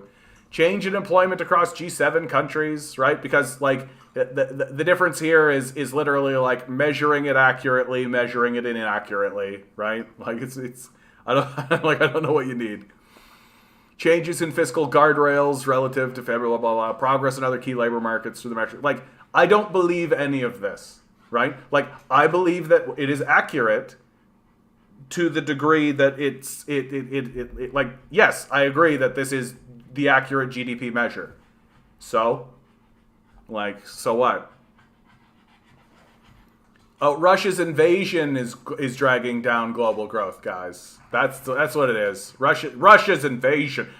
Remember when they blamed everything on, like, Hurricane Katrina or El Nino, right? Oh, it's El Nino, you guys. It's El Nino, right? It's certainly not the greed of corporations just siphoning more money into their coffers, right? That's not what's doing it, right? You'll notice that this entire time, the corporate power structure has actually made way more money than ever, right? Like, but that's not slowing down global growth, right? In fact, that is the measure of growth that they care about, right? When they talk about growth, they literally are talking about the growth of the bank accounts of the oligarch class. That's the growth they're talking about. And so when they're saying Russia invasion dragging down global growth, what they're saying is Russia invasion dragging down the growth of the oligarch class. Which is it? I love the employment numbers crap. What about wage rates? The actual participation rate in the economy of employable people. Yeah. These people will blame everything other than corporations. Yeah. No, absolutely. They're not even bringing them up, right? They're just not part of the conversation. Like the primacy of the investor class is sacrosanct to these frauds, right? You can't actually talk about them in a meaningful way. They're just not permitted to be talked about. High global inflation and the outlook in Canada. Okay, I need to take a break from this fucking document. I need to talk about anything else. Like what a fraud. What a total fraud. I know, buddy. I know. My little Milo. My little Milo. My little Milo. My little Milo. Yeah, I'm just going to zip down because it's like their actual policies for what they're doing. Like building affordable homes. Like it doesn't matter, right? Like you can build as much. Oh yeah. You know what? That's a good point. Let's do it. I didn't get this ready to go. David Lynch. David Lynch. David Lynch. David Lynch. David Lynch. All right. Pick your numbers. Mirko, you don't know what we're doing, so draw a number between 1 and 10. Here we go for today's number. And the great and powerful David Lynch. It's April 7th. Going to draw that number for you. 2022. Here we go. 10 balls. Here we go. Each ball has a number. Going with a 10. Numbers 1 through 10. Here we go. Mirko in with the holy number. Swirl the numbers. I haven't seen Mocked in a long time, man. I miss Mocked. That guy was always good. He was giving us lots of nice trivia. Pick a number. Here we go. Come on, 10. 10. Number is 3. 3. DM, that was you, wasn't it? Is that the only person who picked a 3? DM. Go buy the lottery ticket. Go pick up the thing. Go ask the girl out. Go fight the ninjas. I don't know. I know, Bumbleguppy. I saw it happen too. I was like, oh, but Bumbleguppy, what is a 3 but half of an 8? So you're halfway there. Whoa. Living on a prayer. May the energy of David Lynch carry into your life, DM. May his sparkly, confusing goodness infuse your life with glory. The funny thing about God is that he's gay. Do you want to explain that a little bit? No. David Lynch. Yeah, high five a giraffe. You got it, DM. You got it. Live the dream. Taste the rainbow. Verb the noun. Just do it.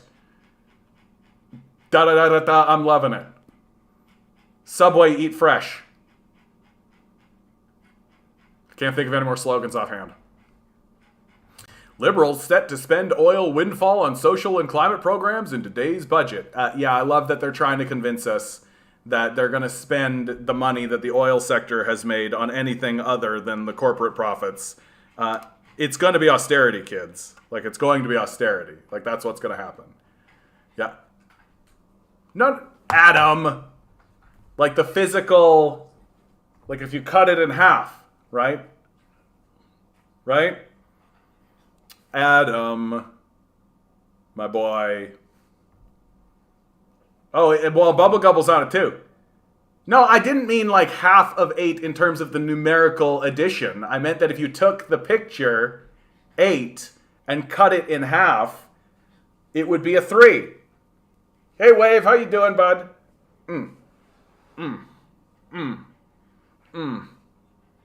The Canadian version of austerity will be 100 times worse than Greece. Oh, dude, like... And my concern is that Canadians are just going to take it. Like, we're just so gullible and ineffectual.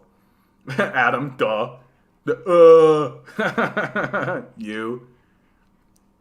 Yeah, get this fucking dumb bitch out of my face. UN suspends Russia from human rights body. Moscow then quits. What's funny about this story is that the UN Nations General Assembly on Thursday suspended Russia from the UN Human Rights Council, right? The U.S.-led push, right, garnered 93 votes in favor, while 24 countries voted no, 58 abstained, right? I think that's important to note. But what's funny is that, like, oh, the U.S. is involved in it? It's not a Human Rights Council. Straight up, right? Who here actually thinks that anybody, right, the UN Human Rights Council, right, anybody that is included the U.S. on it, it's not a Human Rights Council. Like, for God's sakes, Libya alone, right? Libya, Afghanistan, Iraq, Somalia, Yemen, the apartheid that is occurring in Israel, which our government denies. Like, that's what's so funny about being like about being a tanky, right? Is that they say that you're like you're a they say that you're like a Holocaust denier, that you're a genocide denier, when literally our country is denying the apartheid that exists in Israel. Like, it's unbelievable. Like, it's unfucking believable. Yeah, UN is a joke, basically, and uses USA for its interests. I think it's more complex than that, Mirko. Like, I do think that the United Nations is a useful institution. It's a useful institution because it shows you, it gives countries an opportunity to talk to one another, which I think is important. And also, there are lots of times. So a real clear example of what I'm talking about here is one of the most powerful documents that was created about what was going on in Venezuela. Like, here in the West for a long time, the conservative types would literally just say, look at Venezuela, in order to try to condemn communism or socialism, right? They would just say, look at Venezuela. And they would say that as if it was like a checkmate move. That they would just be like, checkmate, look at Venezuela, conversation over. Socialism fails every time it's been tried.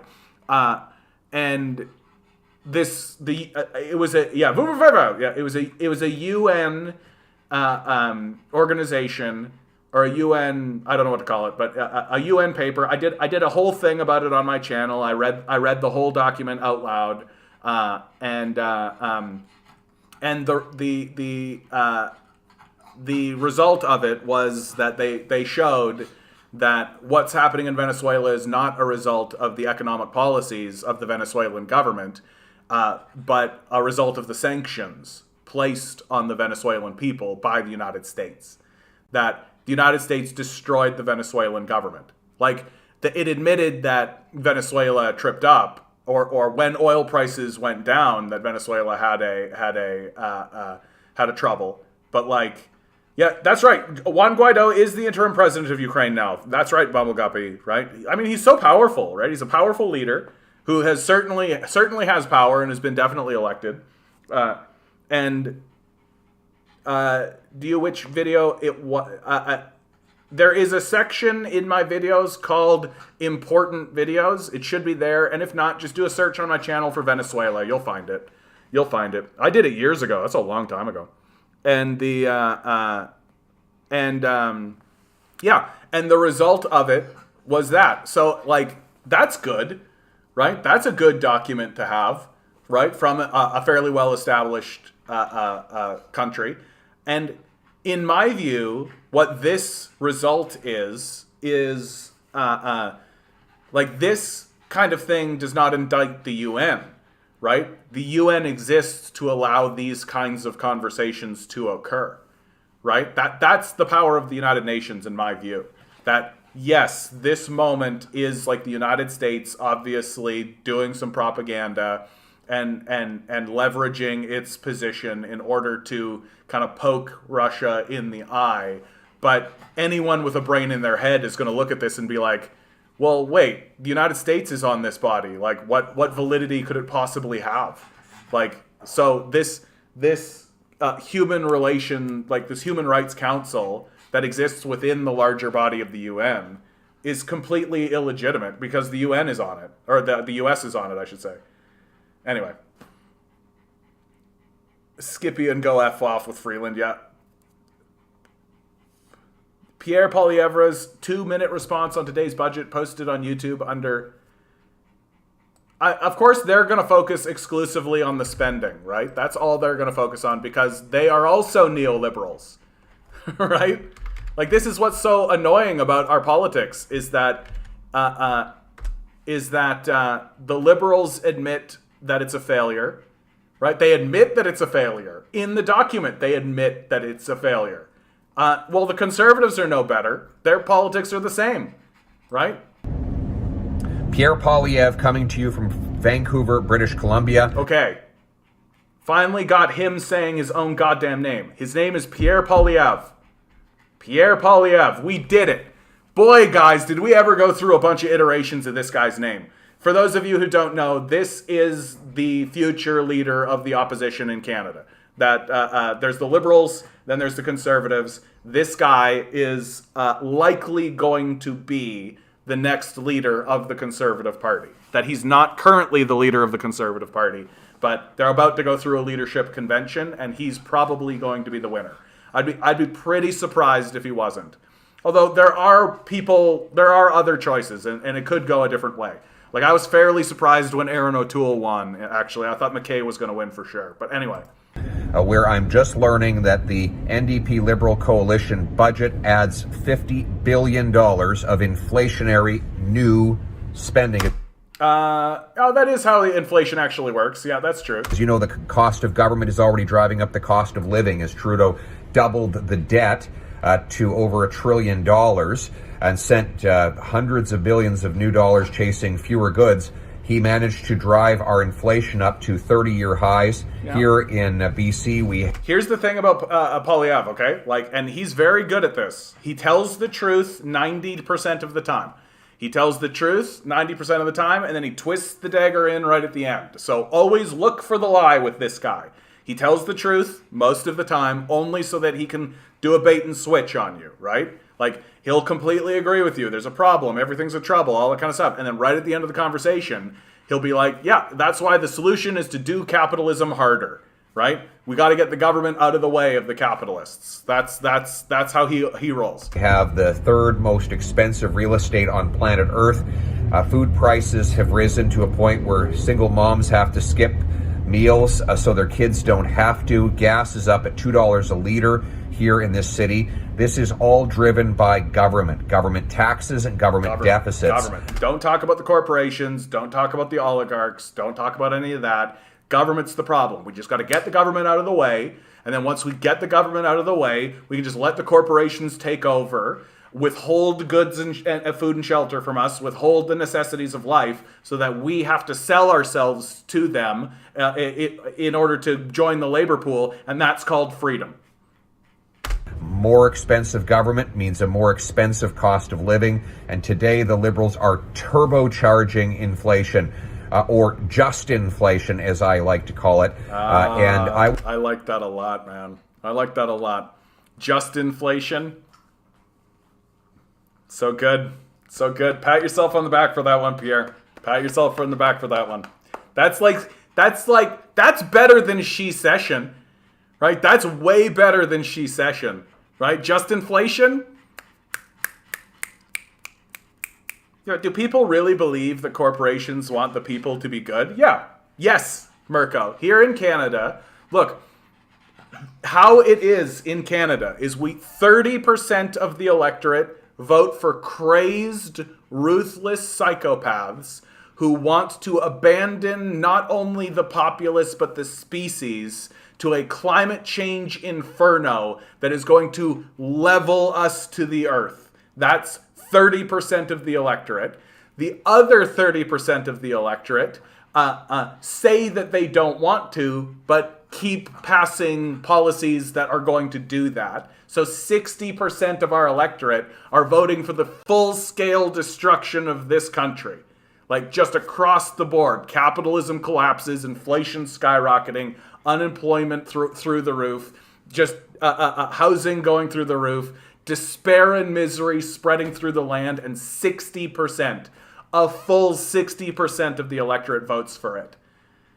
with the other 40% being so smashed and unable to organize itself from the devastation wrought by these psychos that they can't even get on their feet in order to fight back in the first place. That's Canadian politics in a nutshell for you, bud. I will be voting against this NDP Liberal budget. Not only that, I will put forward a plan to cancel the new spending and the $100 billion of slush fund the Liberals already proposed. I'll also get rid of the wasteful infrastructure bank that hasn't completed a single solitary project, even though it's paid out millions in bonuses and given hundreds of millions of loan guarantees to profitable companies. See, he says this kind of stuff, from time to time, right? Like every so often he does say, like, the infrastructure bank is a total failure. Right? It's literally just a way to siphon money away from the public and give it to companies for nothing. Right? And he stands up and he says, I'm going to get rid of that. And I'm like, I kind of dig it. But then I remember, here's how they work. Right? So he will get rid of that. And then he'll erect another one. And how do I know he'll do that? Because Stephen Harper had one of these banks. Right? Stephen Harper had one of these banks. The Liberals got rid of it and then erected their own. Right? So he'll do the same thing. I'll defund the CBC and cap government spending. Defund the CBC, shut the fuck up, cap government spending. Basically just an admission that he's going to double down on policies that fail, which incidentally, every conservative government lies about this. Harper lied about it. I'm going to cap government spending. Harper blew the deficit up because Harper understands that people don't know how economics actually work. Right? We can make government affordable so that your life is affordable. I'm also going to reinstate the Bank of Canada's traditional mandate of protecting the value of our dollar by keeping inflation low rather than printing money for politicians to spend and the wealthy to borrow. In other words, let's get back to common sense. Common sense means making more, costing less with paychecks and not debt. I need to become Prime Minister to do it. For that, I need your support. Sign up to buy a Conservative membership today so that you can vote for me to become Conservative leader, so that you can take back control of your life and we can make Canada the freest country on earth. Thank you. And how do you take back your life? You take back your life by selling yourself to a corporation that withholds food and shelter from you. And that's freedom. Like, that's what he's saying. That's what he's saying. This guy's actually extremely dangerous. Like, Pierre Poilievre is easily one of the most dangerous. Scheer was never going to go anywhere. O'Toole I liked what O'Toole was trying to do, but it wasn't going to work because his base is so crazed and bloodthirsty. This guy is exactly what they need right now. Right? He's good looking. I know that this picture doesn't really show it, but he presents well. He sounds good. Right? He's well established. They know who he is. They know what side he's on. Right? And he lies extremely well. And one of the things that I've come to learn about the Canadian electorate, and Mirko, you're going to love this. Canadians routinely vote for the most effective liar.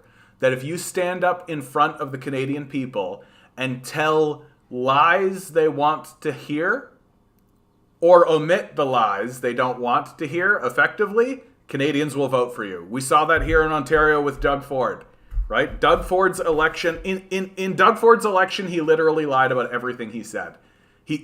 Everything he said was a complete and total lie. We voted for him anyway, and we're going to vote for him again. Bill Clinton was effective at lying, absolutely. Like, abso-fucking-lutely, dude.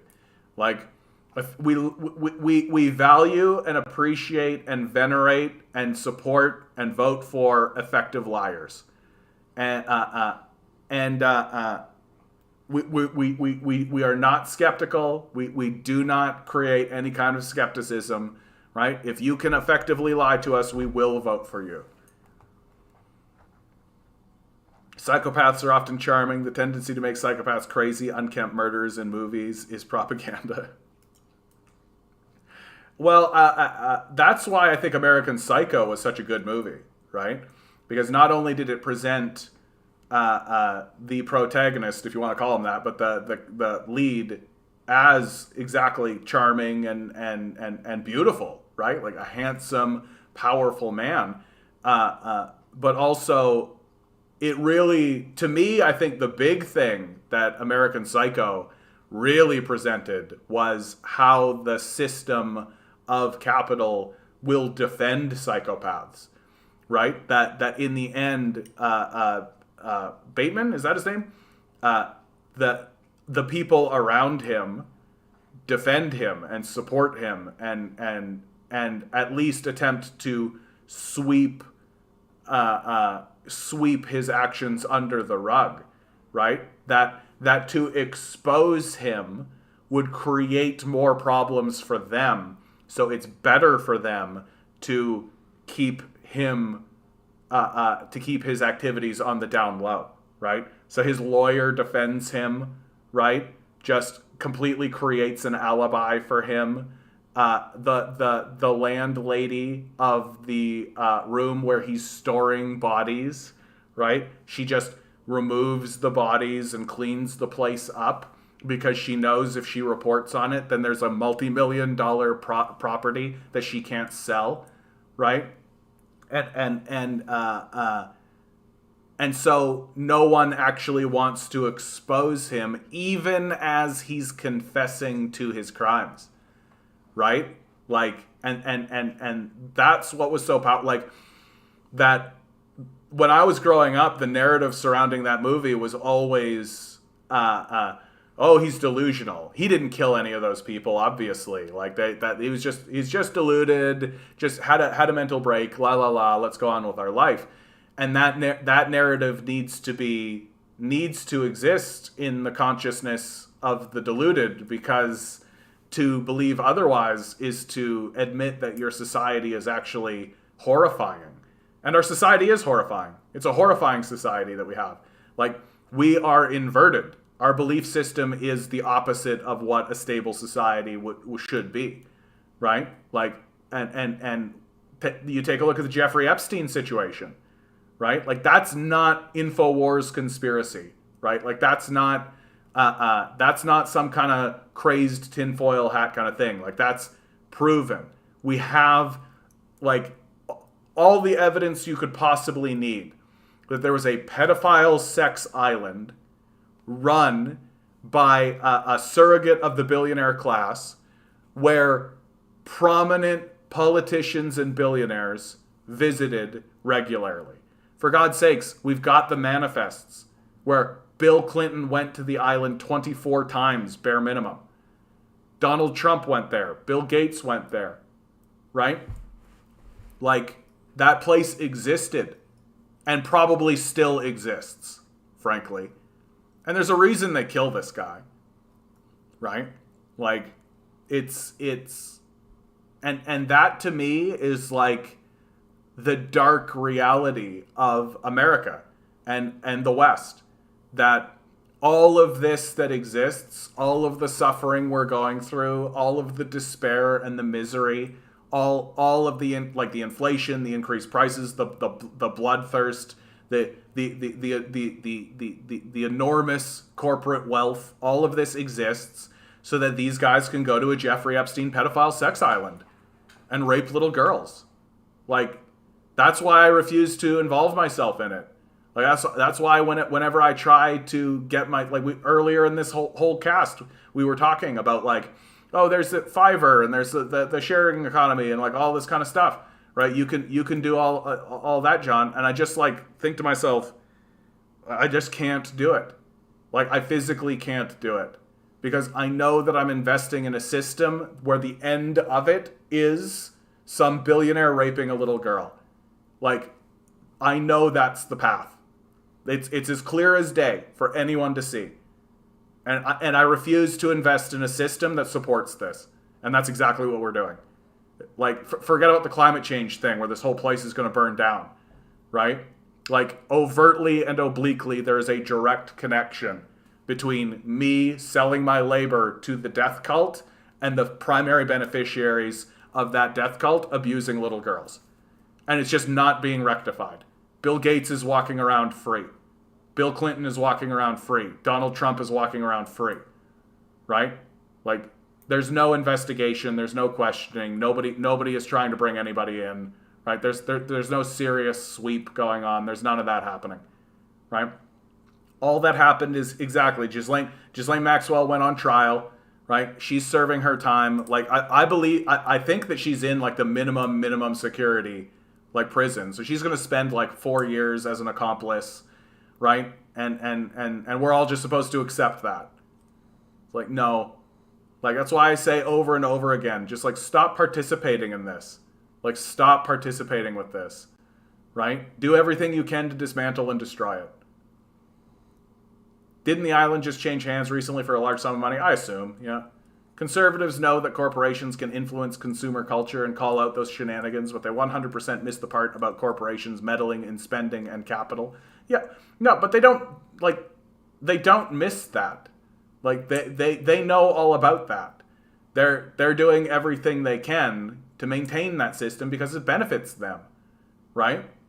Like, why would they want to dismantle a system that they're benefiting from? Like, why would the slavers want to free the slaves? Like, they're just the beneficiaries. And so, of course, they're going to omit the facts and the reasons for why the system should be done away with, because they're benefiting from it.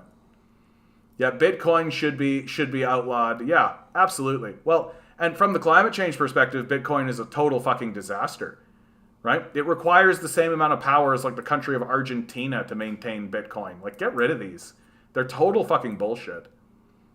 No, I disagree completely, Methane. Nothing wrong with Bitcoin and blockchain technology. Decentralized is good. Coins like Dero seem interesting.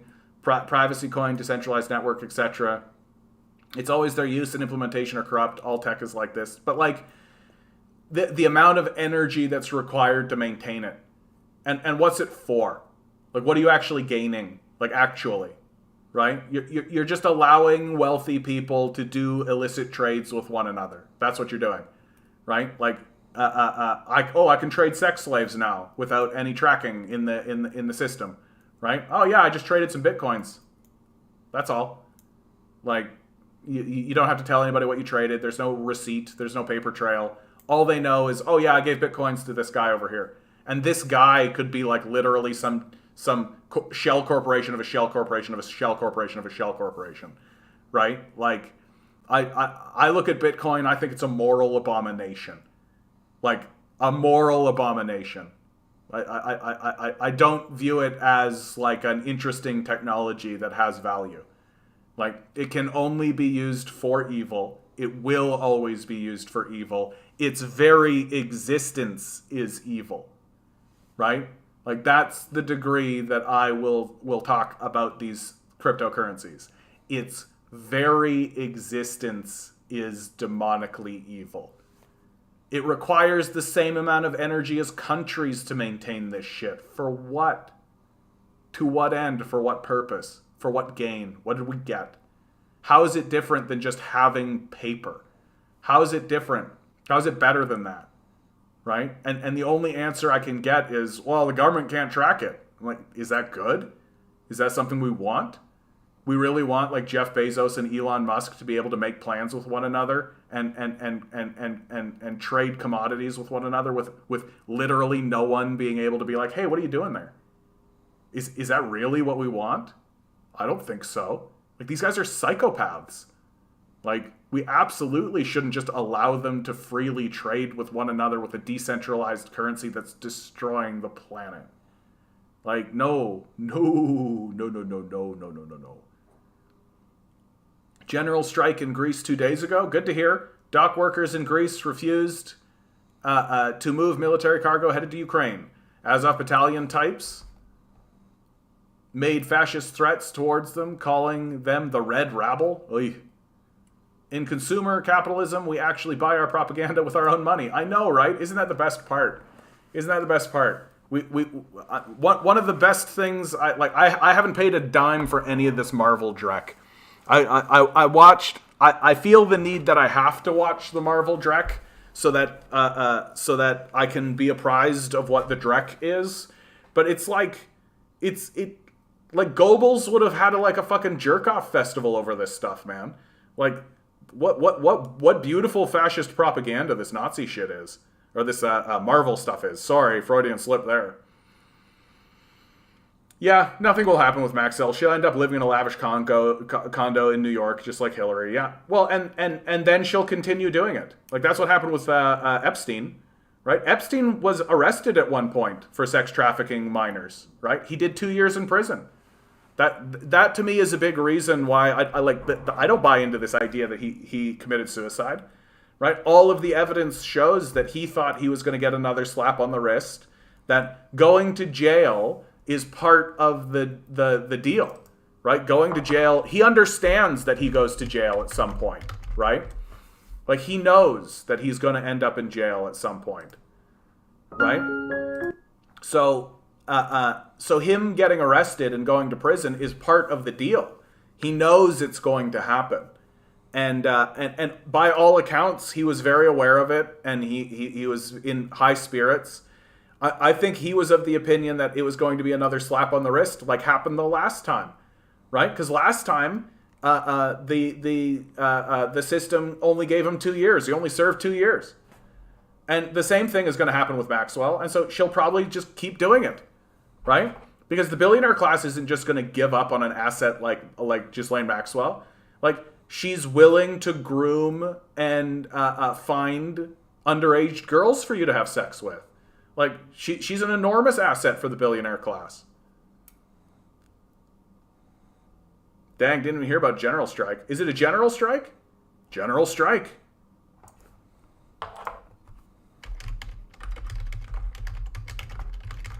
Let's go. Let's go. Let's go. How did I miss this one? Well, I know how did I miss this one. We all know how we miss these things. They don't report, like, literally they report them. Yeah. Published Wednesday, April 6th, 5:41 a.m. Like literally, how do you miss these things? That's how you miss these things. Public transport largely ground to a halt in Greek capital Wednesday, and state-run services remain shuttered as workers walked off the job in a 24-hour general strike to protest rising prices. The strikes left ferries tied up in port, state-run hospitals. For the last 14 years, workers have been bearing the burden of a deep crisis that affected the income and the lives of everyone. Yeah, that's true. Cool. This is what we have to be doing. Like, this is what we have to be doing. There is no other solution. The psychopath class is not responding to us, right? And the responses that we're getting are things like this bullshit budget, right? Like, these are the responses that they're willing to give us. These ineffective, by their own admission, failed policies, right? These policies fail by their own admission. And that's what we're getting. The only thing we have left is to surround the halls of power. That's all we have left. There is no solution coming. It doesn't exist.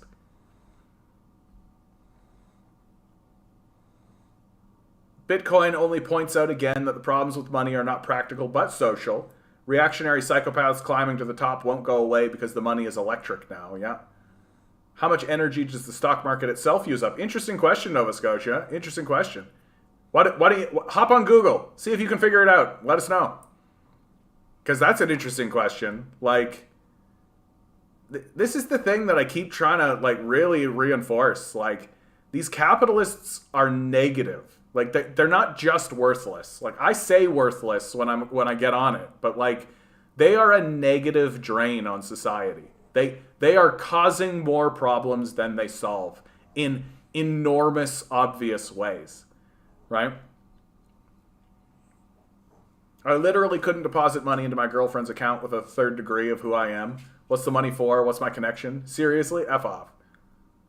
Poor people using Bitcoin, 1 Bitcoin is like, yeah, 0.00, yeah. It's better because when things go all centralized and digital, the government will control your money. That's what people are trying to avoid. I get your point. It's a waste and not much different. Methane, I mean, like, look, here's what, like, I am not against the idea of government. Like, this is a thing that I think people misunderstand about me, because when I talk, I sound like a libertarian. Right? And that we in the libertarians and I actually do sound very much alike. But I actually do think that government is important, right? Like, I do believe in the concept of centralized authority. Why do I believe that? Because I actually do believe that no matter what you do, you will end up with a centralized authority, whether you decide to have a centralized authority or not. So what the libertarians are essentially saying is get rid of government, right? Which kind of sounds like what the communists are saying, like the withering away of the state, right? But the reality is, right, and what the communists had to confront is that if you get rid of the state, then there will be institutions that replace the state and then become the state, right? So let's talk about this idea of decentralizing your currency, right? So you decentralize your currency. Well, at the end of the day, the person who has the vast majority of the currency thereby owns that currency, right? So they become the new state apparatus. Also, decentralized currencies collapse, right? Like that's fundamentally the problem with the decentralized currency, is that it's backed by literally nothing, right? Like a fiat currency is at least backed by the power of the state, right? And the state can actually manage the state can actually manage the value of that currency through policy decisions, right? Decentralizing your currency means that it is unstable by default, that it is prone to collapse, and frankly, like, all of the evidence is on the table to support that's the case, because it really is genuinely only worth how much people believe it is worth, right? That there is nothing backing it in serious ways. And so what Bitcoin turns into is just a way for billionaires to trade sex slaves and con people in a Ponzi scheme. And I just don't, like, and intrinsically, you actually do want a centralized authority to be aware of what is happening with money. You actually do. This is sort of the hard pill to swallow, right? That you actually do want to know if a billionaire is setting up like a sex slave cartel, right? You want to be able to send in auditors. You want to be able to send in the IRS. You want to be able to send people into institutions and say, what are you doing with your money? You want that, right? Like this idea that, oh, if we decentralize everything, all of these guys are going to use it for good. Nah. I just want the ability to save. Who's to say the new central currency once digital won't expire every month or 3, etc. I also think that the digitization of currency is a bad idea too. Like that, I think that's what's important. Like, I think the whole illegal conversation is pointless. Illegal things happen no matter what. But the difference is that under like a digital centralized currency, you can't follow a chain, not a meaningful one, right? Like there's so many ways to obfuscate, right? There's so many ways to obfuscate. Whereas with a centralized currency, it's much more difficult. And this is a really interesting conversation that's actually quite deep, right? Because it ties in with like fiat currencies, the gold standard. I believe there was a country recently that returned to the gold standard fairly recently. I forget which country. I don't think it was Russia. I think it was like India. Anyway. But I actually think that the biggest problem that I have is with the idea of digital currencies isn't actually the centralization versus decentralization issue. It's the digitization of it in the first place, right? Like we don't need our currency to be digital. We simply don't. It's unnecessary and wasteful in huge ways, huge ways, and it doesn't actually achieve something that's not already happening.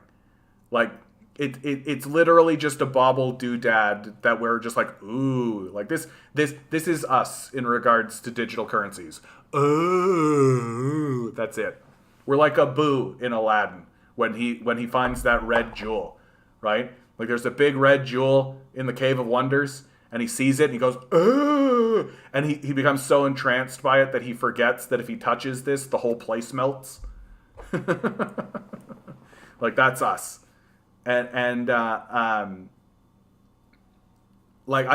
I think that even a centralized digital currency is a terrible idea, because it's completely unnecessary and it's exclusive and it's just entirely wasteful for no gain whatsoever. And of course, then you can get into the interesting conversation of like fiat versus gold standard and all this. I don't really have a moral position on what you back your currency with, right? Like some people get really on the pulpit about that, where it's like the gold standard is this, that, and the other thing, and like other people are like, well, fiat currency lets this, that, and the other thing, and I'm like, but they're all correct. There are positives and there's negatives, right? There are positives and there's negatives to those sorts of conversations. Digital currencies have no positives whatsoever. There is nothing that digital currencies are providing that are not already provided. So you're literally just burning fossil fuels to have a toy. Really, that's what. But I mean, that's American culture, right? That's Western culture, right? Like we literally, like I just watched this Wall Street Journal. Famita just had me watch a Wall Street Journal documentary, and it was literally following the supply chain from China, going from into the ports in America, from the ports to following the drivers to get the material to the center, right? And then delivering from the center out into the cities. And it was following that whole supply chain. And the whole time I was watching it, I was like, this whole wasteful, exploitive, damaging, harrowing procedure exists so that Karens can give LOL dolls to their kids. That's what it's for. Like, get completely fucked. Get completely fucked. Like, that documentary convinced me beyond the shadow of a doubt. This whole supply chain needs to be shut down. It is a dark and brutal evil that exists in our society. Like, get rid of it. Get rid of it. It's a complex issue for sure. I could go either way. I'm not all in on crypto or anything. There's a lot of negative to it all. How it's being used mostly. Well, I mean, but I do take your point too, Methane, is that like those sorts of activities are going to happen anyway. It's not like there isn't a mafia now, right? Or there wasn't a mafia in the past. It's not like there aren't ways to launder money in the past, right? And I take that point. That's a fair point to say. I think for me, it's the digitization, which I spoke about just there, so I don't need to go back into that. Did you know that before the gold standard, the currency was backed up by corn used during Adam Smith time? Well, and there was a period of time during the feudal period, one of the most stable economies that ever existed throughout the feudal period during the medieval era. Lasted 700 years, and with no instability, and it was straight up that you had your people, so feudal serfs, but your people, and every year you would distribute an equal amount of tally sticks, just sticks, into the populace, right? So everyone will get a bit, and these are the things that they used to trade with one another for the goods that they needed to get from the market, right? You trade the tally sticks, back and forth you go. Right? And then every year there was a festival, and one of the events that happened at the festival is that everybody handed in the sticks. And the ruler, the lord or the baron or the dutch or the king or whoever, right, would, the duke, I said Dutch, but the duke, would have the stick, right? And they would take all the sticks and they would line them up on the tally stick, right? And this was done to avoid counterfeiting, right? And also, let's be honest, to maintain as a form of taxation, straight up, but that's fine. And then they would take all the sticks and redistribute them, right? Because it was understood during the medieval period. Like if you're actually an economist and you actually care about economics, so no Westerners, like we're all neoliberal acolytes on this death cult priest bullshit. Like, we don't care about economics. We care about sounding like we care about economics. But if you care about economics, like the medieval people, they knew how to maintain a stable economy. And they understood that a market system will eventually begin to monopolize. So as you trade these sticks with one another, there becomes a person who gathers up the most amount of sticks, right? Because they're the one that has monopolized the market, which Westerners like to interpret as like, well, then they're the most successful. And it's like, no, they're just the one who happens to be in the monopoly position in this period of time. Play one game of Monopoly.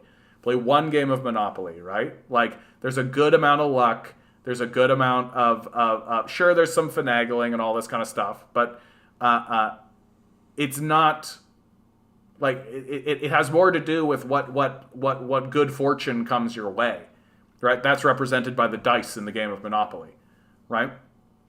And they would and when these tally sticks, and this tally stick system was dead stable, right? You couldn't mess with it, right? Because you can't counterfeit, so there was no inflation. Right? The value of the stick was just set by the state, the king, right? So there was price controls, and it was all built into the system. Everybody understood that. And so when you had a stick, right? So a stick would be worth, let's say a stick would be worth like a pig. Let's just say, right? A stick is worth a pig. I don't think that's accurate, but okay. So 10 sticks for a pig. There you go. That's more believable. 10 sticks for a pig. Now we're getting into some good feudal conversation, right? I pay 10 sticks for the hog's head, and that's the way I like it. But if you got 10 sticks and that's worth a pig, right? Well, then when somebody says, like, hey, I'll give you this shirt, and it's worth 10 sticks, you kind of have an intrinsic understanding, like, okay, 10 sticks, I could get a pig for 10 sticks, right? And like, what did you do to get these sticks, right? And then that's all done in a very simple system of trade, right? That understands that, okay, eventually this all monopolizes, and thereby the economy ceases to function. Because if the economy becomes monopolized, then everybody, instead of doing work to benefit yourself or work to benefit the state or work to benefit the community, you're doing work to benefit the monopolist. Right? And you don't want that because monopolists are psychopaths typically.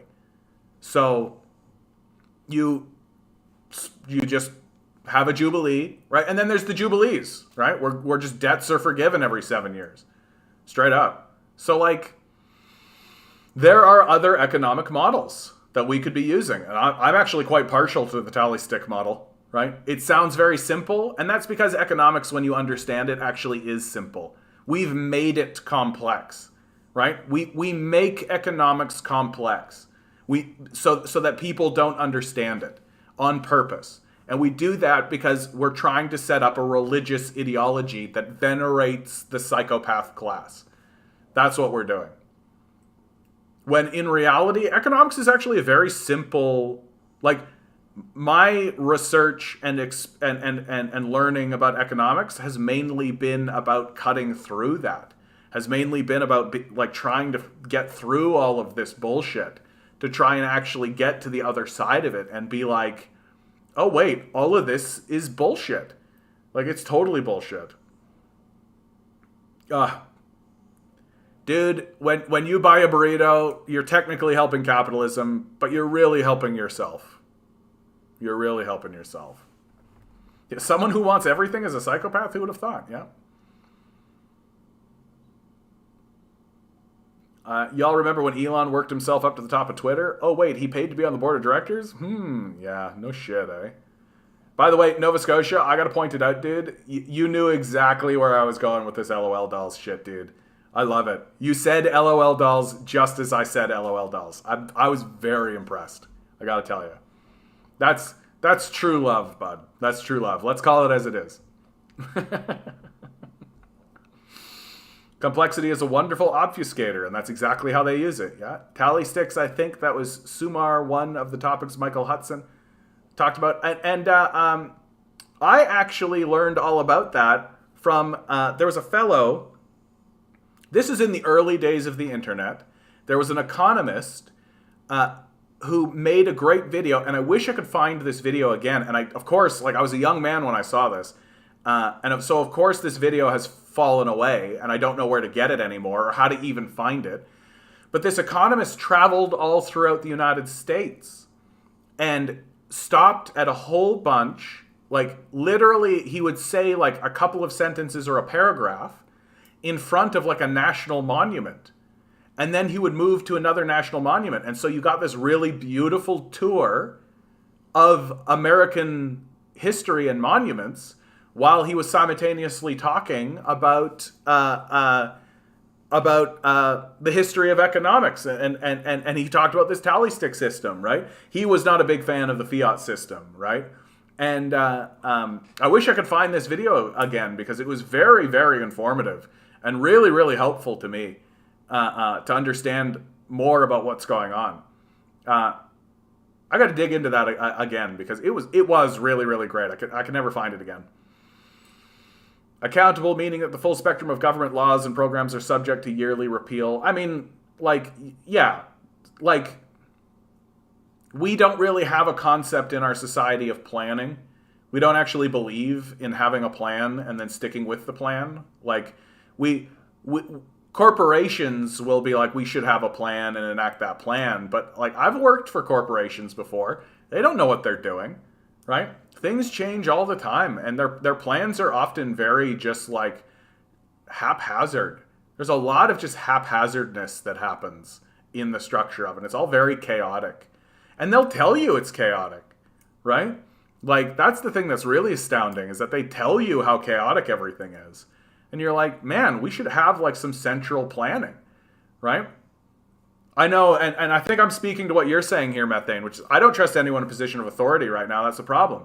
So why would I trust any centralized system? Yeah. No, I absolutely understand this, right? Like, and we have this really nasty thing happening in our society where if a culture, if a society passes a law and then follows that law, we call them authoritarian, right?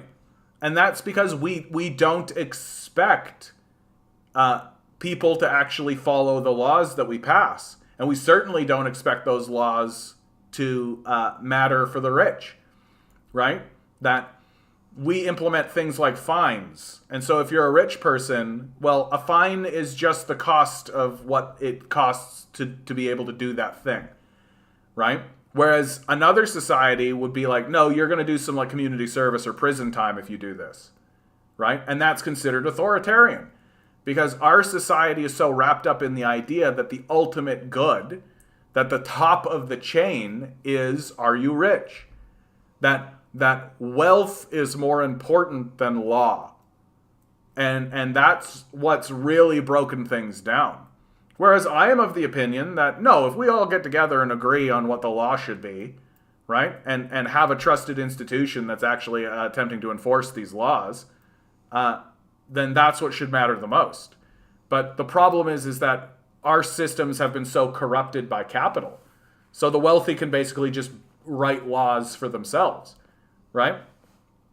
And so, of course, like, capitalists want all laws, all punishments are fines, right? There's no such thing as jail time. There's no such thing as a hardship on their time.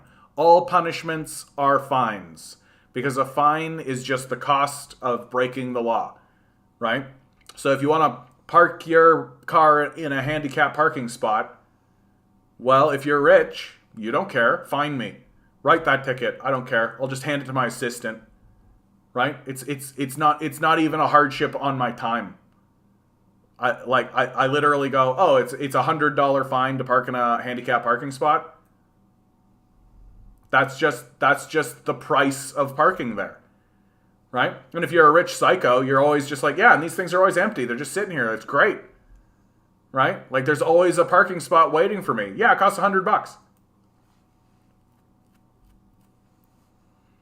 Oh yeah, bud, you just looked up these LOL dolls? Bro, if you don't know about LOL dolls, these are an abomination. Like, if you want a sign of our, that we live in the apocalypse, like, you don't need to look any further than LOL, it's dynamite, LOL. And this thing like this is a bit big. Like it's about that big, right? It's about that big. The ball you hold in your hand like this. This is what an LOL doll is. How do you know that we as a society do not give a shit about climate change at all and are actually laughing at our children as we abandon them to a climate change apocalypse? How do you know? This exists. The little ball, right? This is a plastic wrapper that is around the plastic ball.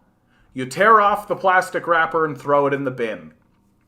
You open up the plastic ball and dump out all of the little plastic packages that are in there. There's like 9 to 14 surprises, right? These are all wrapped in plastic. So you take the plastic wrap, throw it in the bin. You take the plastic ball, throw that in the bin. Then you rip open all of the little packages, dump out your little surprises, take all that packaging and throw that into the bin. And what are you left with? You're left with this little doll that's made of plastic that the little girl will play with or trade with her friends, and then all of that goes into the bin.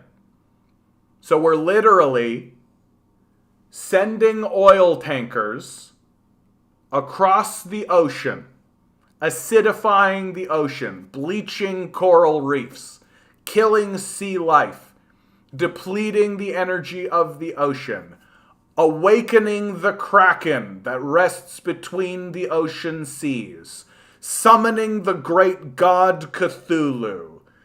That oil tanker lands in America. They take the thing off the thing and put it on the shore.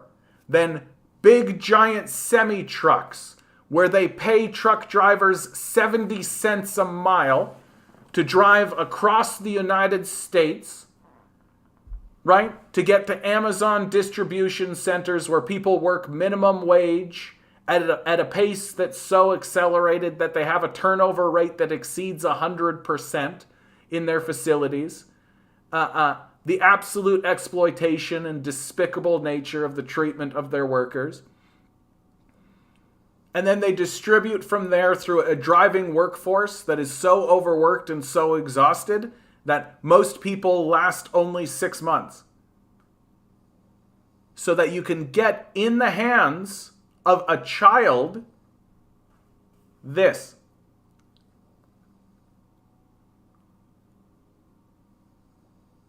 We literally do not give a fuck about our kids. The fossil fuels that we're expending on the tanker, the fossil fuels that we're expending on the truck, the fossil fuels that we're expending on the van, the fossil fuels that we're expending on the operation of the port as well as the facility, the fossil fuel that we're wasting on the creation of this thing. We do not care about our children at all. We don't care. They might as well be little trophies for us. Like, children are LOL dolls. They're just collectibles. They're a little checkpoint. Chivo. That's all they are to us. And we've got to stop pretending like they're anything else. We don't care about them. Like, we're barbarians. We are total barbarians. Right? Like I remember when Bernie Sanders was running, there was a big push on this idea of the choice is between socialism and barbarism. This is what barbarism looks like. I won't talk about Mastermind Toys. Sorry.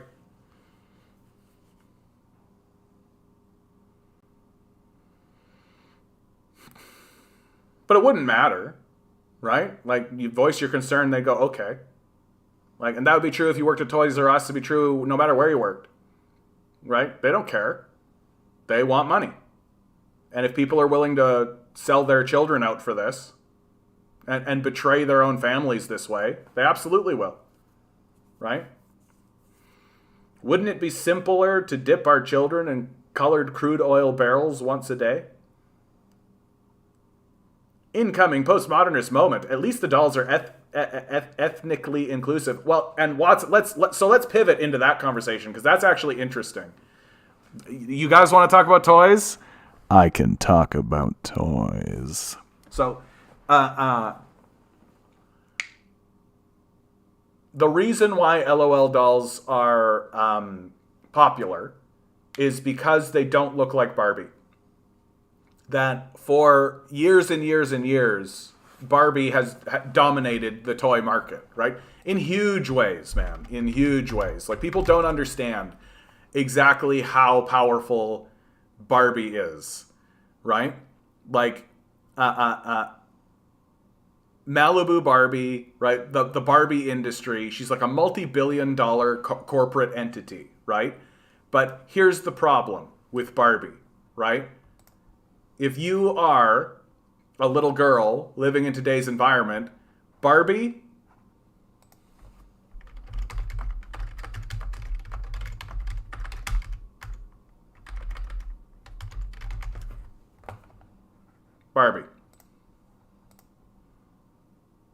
right? The Women of Fox. Barbie. Do you really want to play with and have fun and admire and look up to like a Fox News correspondent? Right? And so Barbie became something of a victim of a shifting culture. That all of the little girls that played with Barbies grew up to become Barbie dolls themselves. But then they turned out to kind of be reprehensible losers that nobody actually wants to be. And so, while it used to be the case that little girls would look at Barbie and want to become Barbie, now little girls are looking at the people who became Barbie and then looking at these dolls and going, oh, I don't want to be a Fox News correspondent. In come the LOL dolls. This is not the greatest example. If you look at LOL dolls, the biggest win from the LOL doll culturally is that these dolls actually look like today's celebrities and today's pop stars, right? There's literally like a Madonna one. There's a Miley Cyrus one. There's Katy Perry, right? Like, when you look at these dolls, they actually seem to represent the culture more than Barbie does. And so that shift in cultural perception, this company was able to grab a hold of. And what's important to remember about all this, right, is that none of this is like Machiavellian plan to manipulate any of this kind of stuff. Like, literally, toys, and I've seen this 100 million times. I've seen it over and over and over again, right? I was a toy retailer for like 5 years. And of course, I've been interested in toys my whole life. I think toys are really interesting. And always an interesting representation of the culture they come out of. And a bunch of toy companies are just scattershotting ideas, right? You're literally just being like, what about this? What about this? What about this? What about this? What about this? What about this? What about this? What about this? And then LOL dolls were suddenly like, what about this? What about this? What about this? What about this? That's exactly what happens.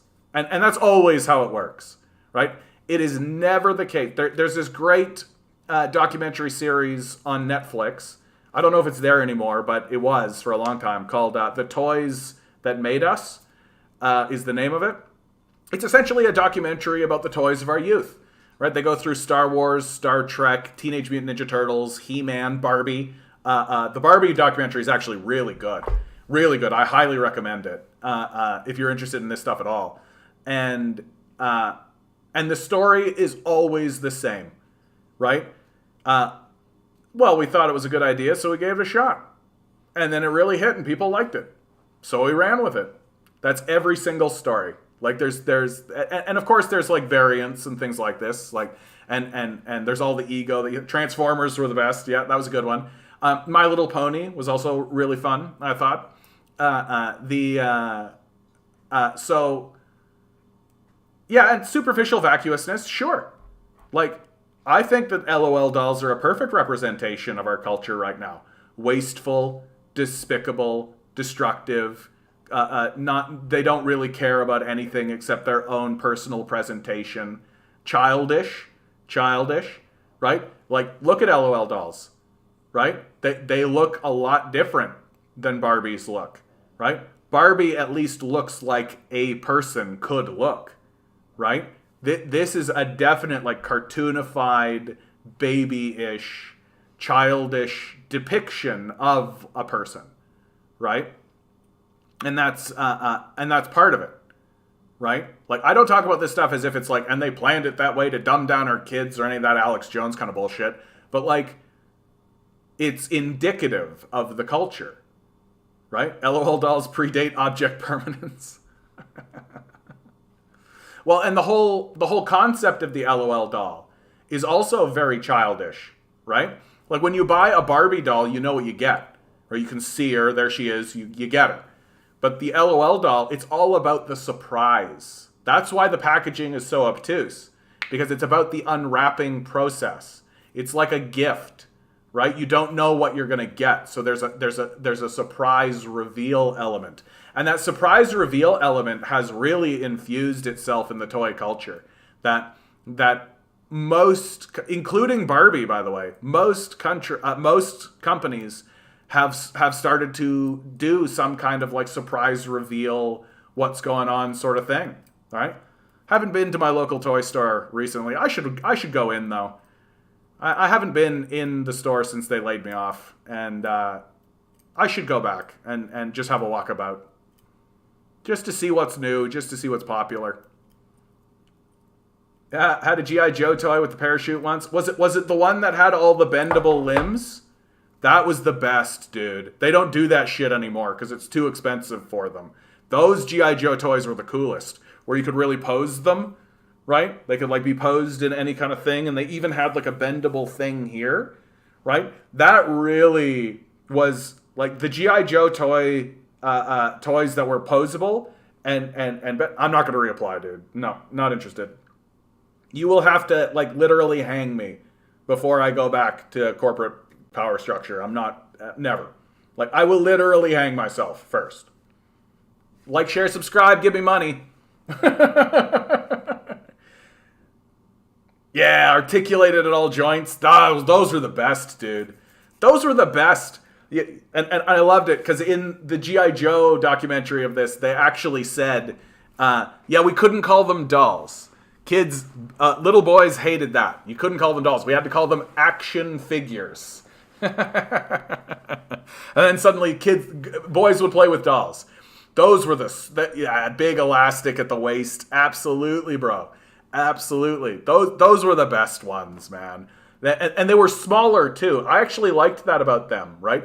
The bigger ones with the less articulatable joints weren't as good, right? The smaller ones were better because you could really manipulate them with just your one hand, right? And so you could like put them in little poses, and then they put them in a position and they could stay there, and then you could do something else with somebody else. They were the best, dude. Kung Fu Grip. Yeah. That was so funny, dude.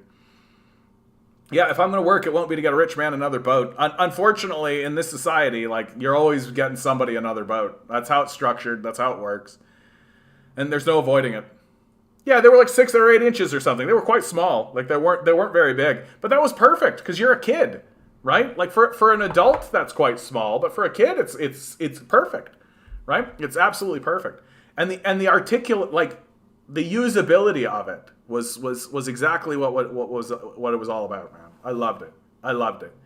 Back in the day, we had these small rubber parachute guys. We replaced the heavy parachute with kitchen plastic wrap. A good wind wafted them for hundreds of yards. Yeah, that's good times, dude. That's good times. Toys are the sweetest, dude. I love it. My brother and I put a smoke ball in a Kung Fu Grip and bent his head so he looked like he was staring at it. We laughed until we cried. Yeah. Amazing. I work for one of the richest men in Canada who no one knows about. Oh, Watson, about to reveal He-Man action figures. He-Man were different. He-Men were like, they were just big, like, oafs. Like, they were just the oafish. They were more about the concept, I think. Like He-Man toys. He-Man. Ba-ba-da-da-da, He-Man. Da-da-da-da-da, He-Man. Oh, they're getting more articulatable, though. Look at this. Although, does that bend at the elbow? Probably not. Although it might. These toys look pretty sweet, though. Look how sweet this is. He-Man. Da-da-da-da, He-Man. Ba-ba-da-da-da, He-Man. Mattel is actually in a downwards. Is in real trouble. I haven't looked into it in a couple of years, but last time I looked, is it Hasbro?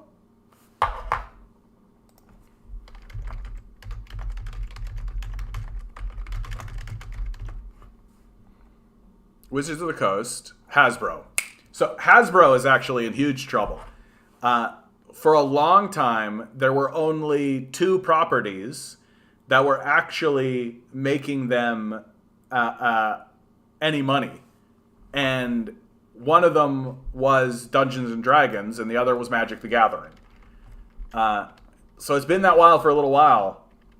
That's why their board game department really...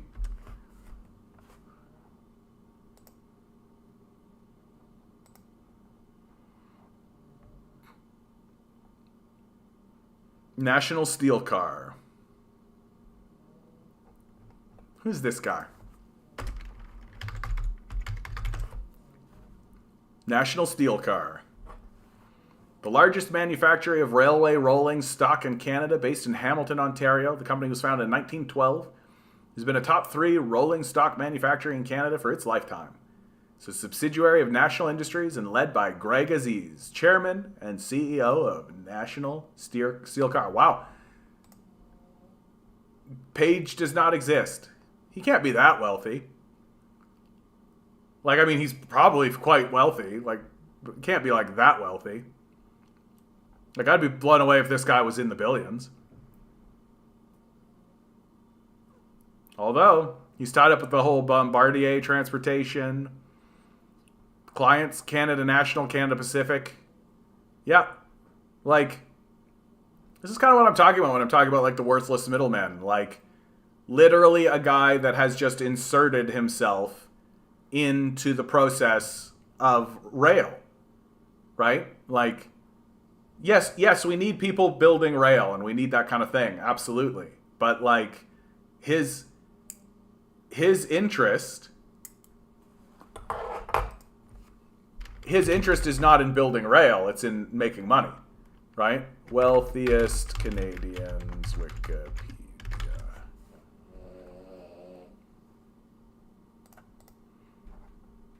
Let's go. List of wealthiest Canadians. Oh, come on. Has David Thompson slid down the list? Oh, wow. He slid down the list. How is that possible? No way do I believe that.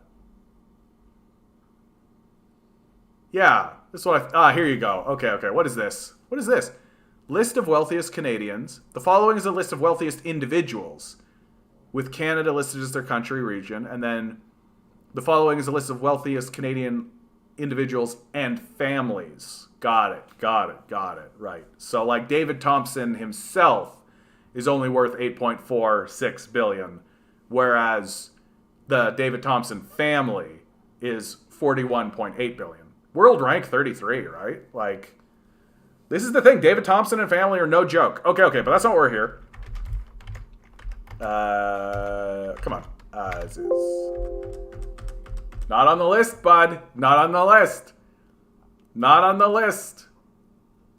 Sorry to let you down. Hold on. That's so funny, dude. Just literally like letting the wind. Nope. So I hate to let you down, Watson. No, don't. I bet you he's like super rich for sure, right? Like, his house in Caledon is a replica of the Palace of Versailles. Jesus. And isn't that annoying? Like, get your own culture, bitch. Like, why do you gotta replicate other people's country, right? Or culture? You know what? Now that we're here, I really let's go down the list here. Right, David Thompson and family. Literally David Thompson, the Lord Thompson of Fleet, the Right Honorable Lord Thompson of Fleet. Right, he's literally a lord. His family, David Kenneth Roy Thompson, 3rd Baron Thompson of Fleet. That's his official title. A Canadian hereditary peer and media magnate. So anybody who tells you that the structure of our society is a meritocracy is a clueless loser. And how do you know? Because the person that stands atop it is literally a fucking baron. Get the fuck out of here with this stupid meritocracy garbage. If you believe that, you're stupid. Like, literally stupid. Not uninformed, like, stupid.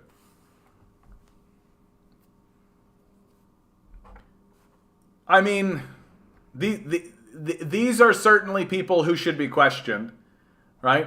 We should definitely question them, especially about this particular issue that I care very deeply about, which is, who are the biggest nonprofit funders of climate denial?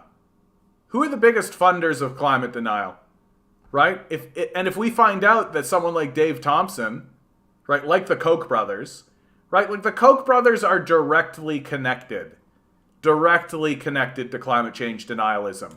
We literally have the surviving Koch brother admitting that funding climate change denialism was a wrong thing to do. He outright stated it in front of us. He was just like, yep, climate change denialism was a bad choice. Well, then maybe you should do some prison time for that, right? If you're just going to confess, right? So, like, I'm not ready to say that David Thompson should go to jail or anything like that, right? But, like, we should definitely investigate this guy, right? It should be, like, concern number one, that maybe the person who owns most of the society should be investigated, right? Joseph Tsai is a very interesting figure, by the way. He came out of nowhere, right? Like, he's from Taiwan, right? His nationality is Hong Kong, right? So, like, literally, like, came up the Western chain. An Asian Canadian businessman, lawyer, and philanthropist. Like, when we talk about foreign investment and the beneficiaries of the system of foreign investment in this society, it's Joseph Tsai. Without a doubt. Like, he made his money through real estate and has come up, what do we got? He's a co-founder and executive vice chairman of the Chinese multinational technology company Alibaba Group, owns the Brooklyn Nets, the National Basketball Association, of the National Association, the New York Liberty of the Women's National Base. He loves basketball. Right? Born in Taiwan, he's a naturalized citizen of Canada and also holds a Hong Kong SAR passport. Right? And literally, he owns this technology company, which of course has strong ties to the current liberal government. Right? Like, when they're talking about innovation and funding and, like, getting all that, they're talking about Joseph Tsai. Right? Like, that's what they're talking about. This guy here is also quite new, right? You can see Young Money, right? He's the founder and CEO of Shopify, right? Had the absolutely brilliant and unique idea and that nobody could have possibly thought about of letting people shop online, right? No one could have come up with such brilliant genius.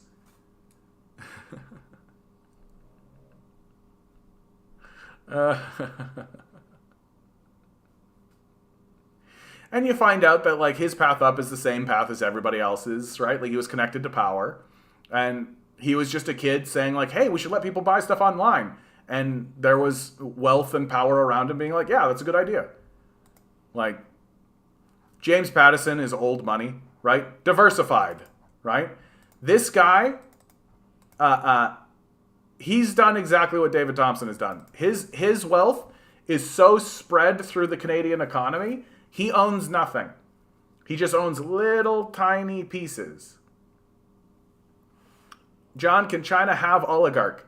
In my opinion, they can't have any, because in order to be an oligarch, is that the power to control government with China billionaire have no political power. That's right. So China has billionaires, and Western capitalists also always love to say that, well, China's got more billionaires than we do. And it's like, yeah, because China has 1.4 billion people. China's got way more people than we do. So of course they have more billionaires, because there's just more people, right? Their economy is way bigger than ours is as well, right? But at the end, in the end,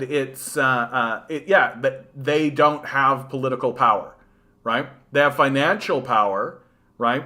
But the way the Chinese government talks about billionaires, and you can find out exactly what the Chinese think about the billionaire class. How many billionaires has China executed? China executes 14 billionaires in 8 years, right? And that was in 2011. Like, a Chinese billionaire dies every 40 days.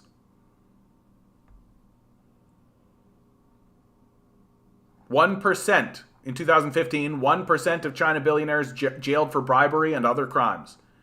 Right? Can you imagine even one billionaire even going to court for a crime? Like, can you imagine there even being a serious trial here in America about a billionaire? Where the person who's in the seat, like not their lawyers, not like a financial thing, not about a fine or something, but about like a serious, like, you're going to jail crime. Can you even imagine a billionaire even sitting in the chair being having to defend themselves in such a case here in America? Yeah, I know, right? This is one thing. I love it when the capitalists say this, where they're just like, they think when they say that, like, China executes billionaires, that I'm supposed to be like, mercy me and clutch my pearls, and I'm literally like, yeah, that's right. Yep, you got it, right? You want to keep your billionaire class in line? Maybe pop a couple of them off every so often, right? The closest farce is the Trump trials, but even those were totally a farce, right? One of them was completely based on, like, Trump gave misinformation about the Hunter Biden laptop thing, and guess what? That turned out to be true. Right? So Trump was actually completely indicted, like completely proven to be correct on that one. Right? Well, Bernie Madoff, but he just ripped off the ruling class in the U.S. Well, and let's be frank about Bernie Madoff. Bernie Madoff was a sacrificial lamb. Like, that's what that was. That the whole system collapsed because they're all criminals, and they knew the populace was screaming for blood. And so they just held up Bernie Madoff and were just like, there you go. And I think Madoff, like, what was Bernie Madoff's punishment? Madoff pleaded guilty. He was sentenced to 3 months later to maximum sentence. 150 years in prison. And then he died.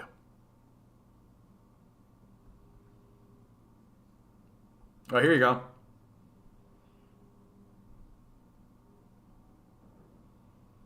It's far-reaching, devastating, blah, blah, blah. On the day he was sentenced, we hear from his lawyer, victims were allowed to address him in court, yup, yup. Oh, no, never mind. But I just, like, he probably was in a mansion, you know? They probably let him serve his time in his mansion. Right? And he was an old man anyway, so he just tooled around his mansion until he died. Right? That's my guess. Like, the Chinese would have straight up executed this guy. But,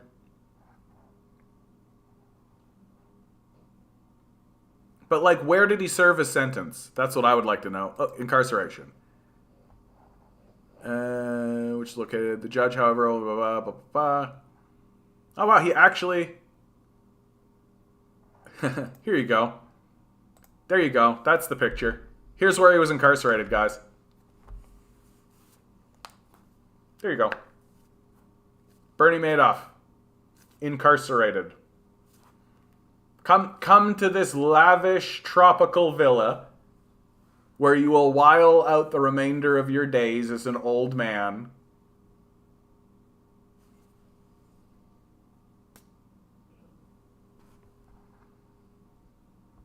Hard time, right?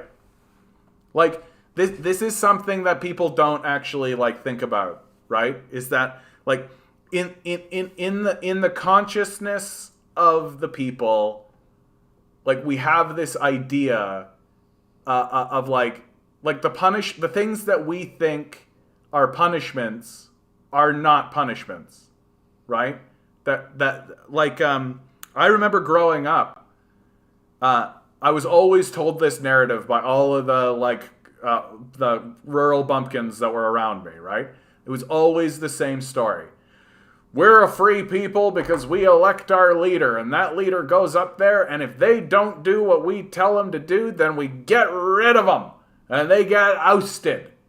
And they think that that's a punishment, right?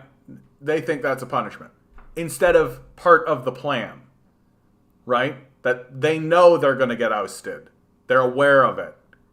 And so the plan is to convince you gullible rubes to elect me into this position of power, which is a huge vanity project and a big win for me personally, because then I get to turn to the billionaires and say, pay me a lot of money to do what you want. And then once the rubes wake up and realize that they're being fleeced, they oust you thinking, we got him! We ousted him! We got him! And then what happens? You go work for the billionaires, which was always the plan. Like, we're a very gullible people. Like, Westerners are very, very gullible. Star Trek Next Generation set. Yeah, exactly. Not like he was breaking rocks in the sun. Yet, the whole concept of rich people prisons is insane. It's so blatant. Yeah, good old privatization. Yeah. Poor guy's only allowed 6 conjugals a month. Damn, that's cruel and unusual punishment. Yep. Like, this is certainly an alteration to how he lived his life, but is it actually that big a step down?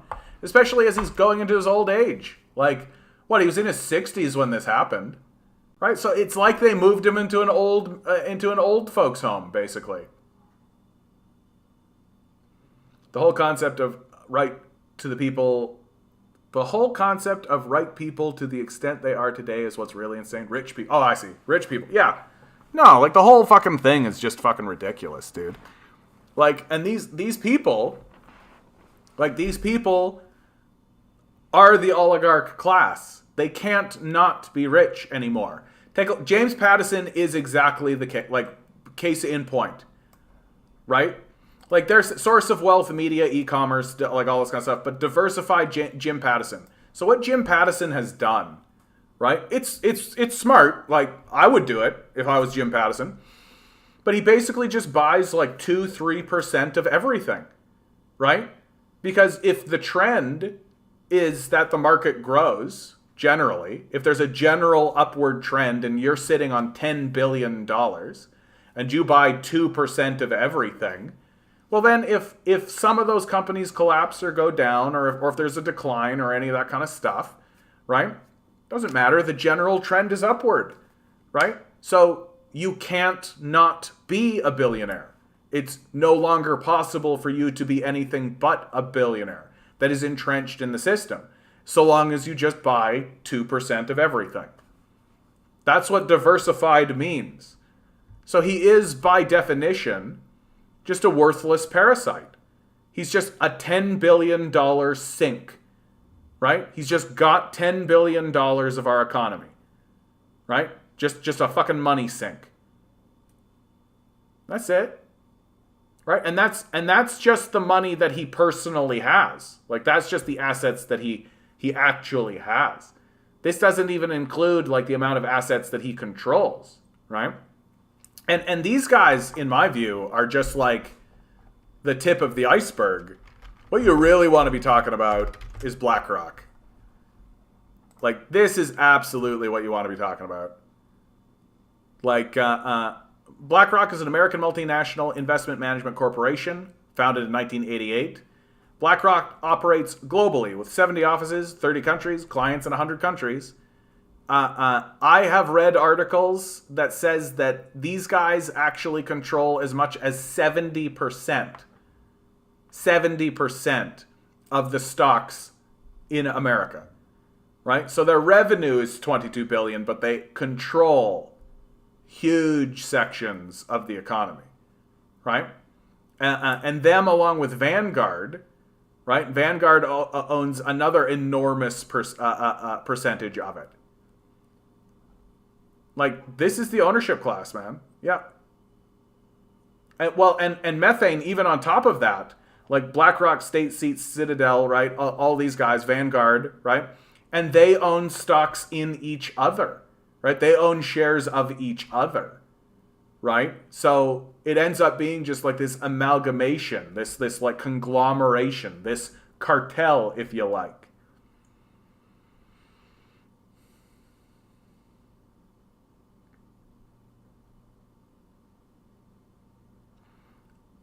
This is something that is true, and I actually think it's interesting.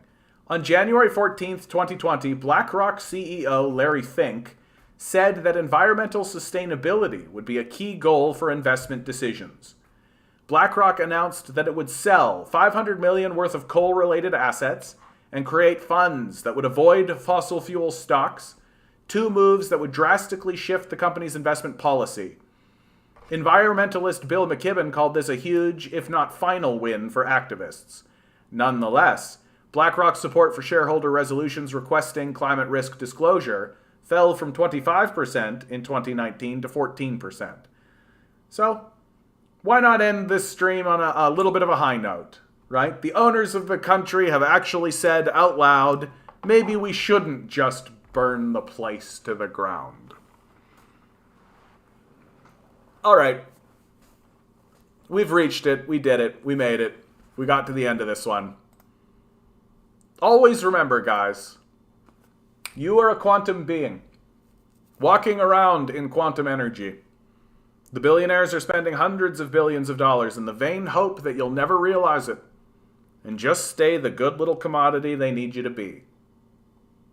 Rebel. Revolt. Repent. Good luck. We're going to need it.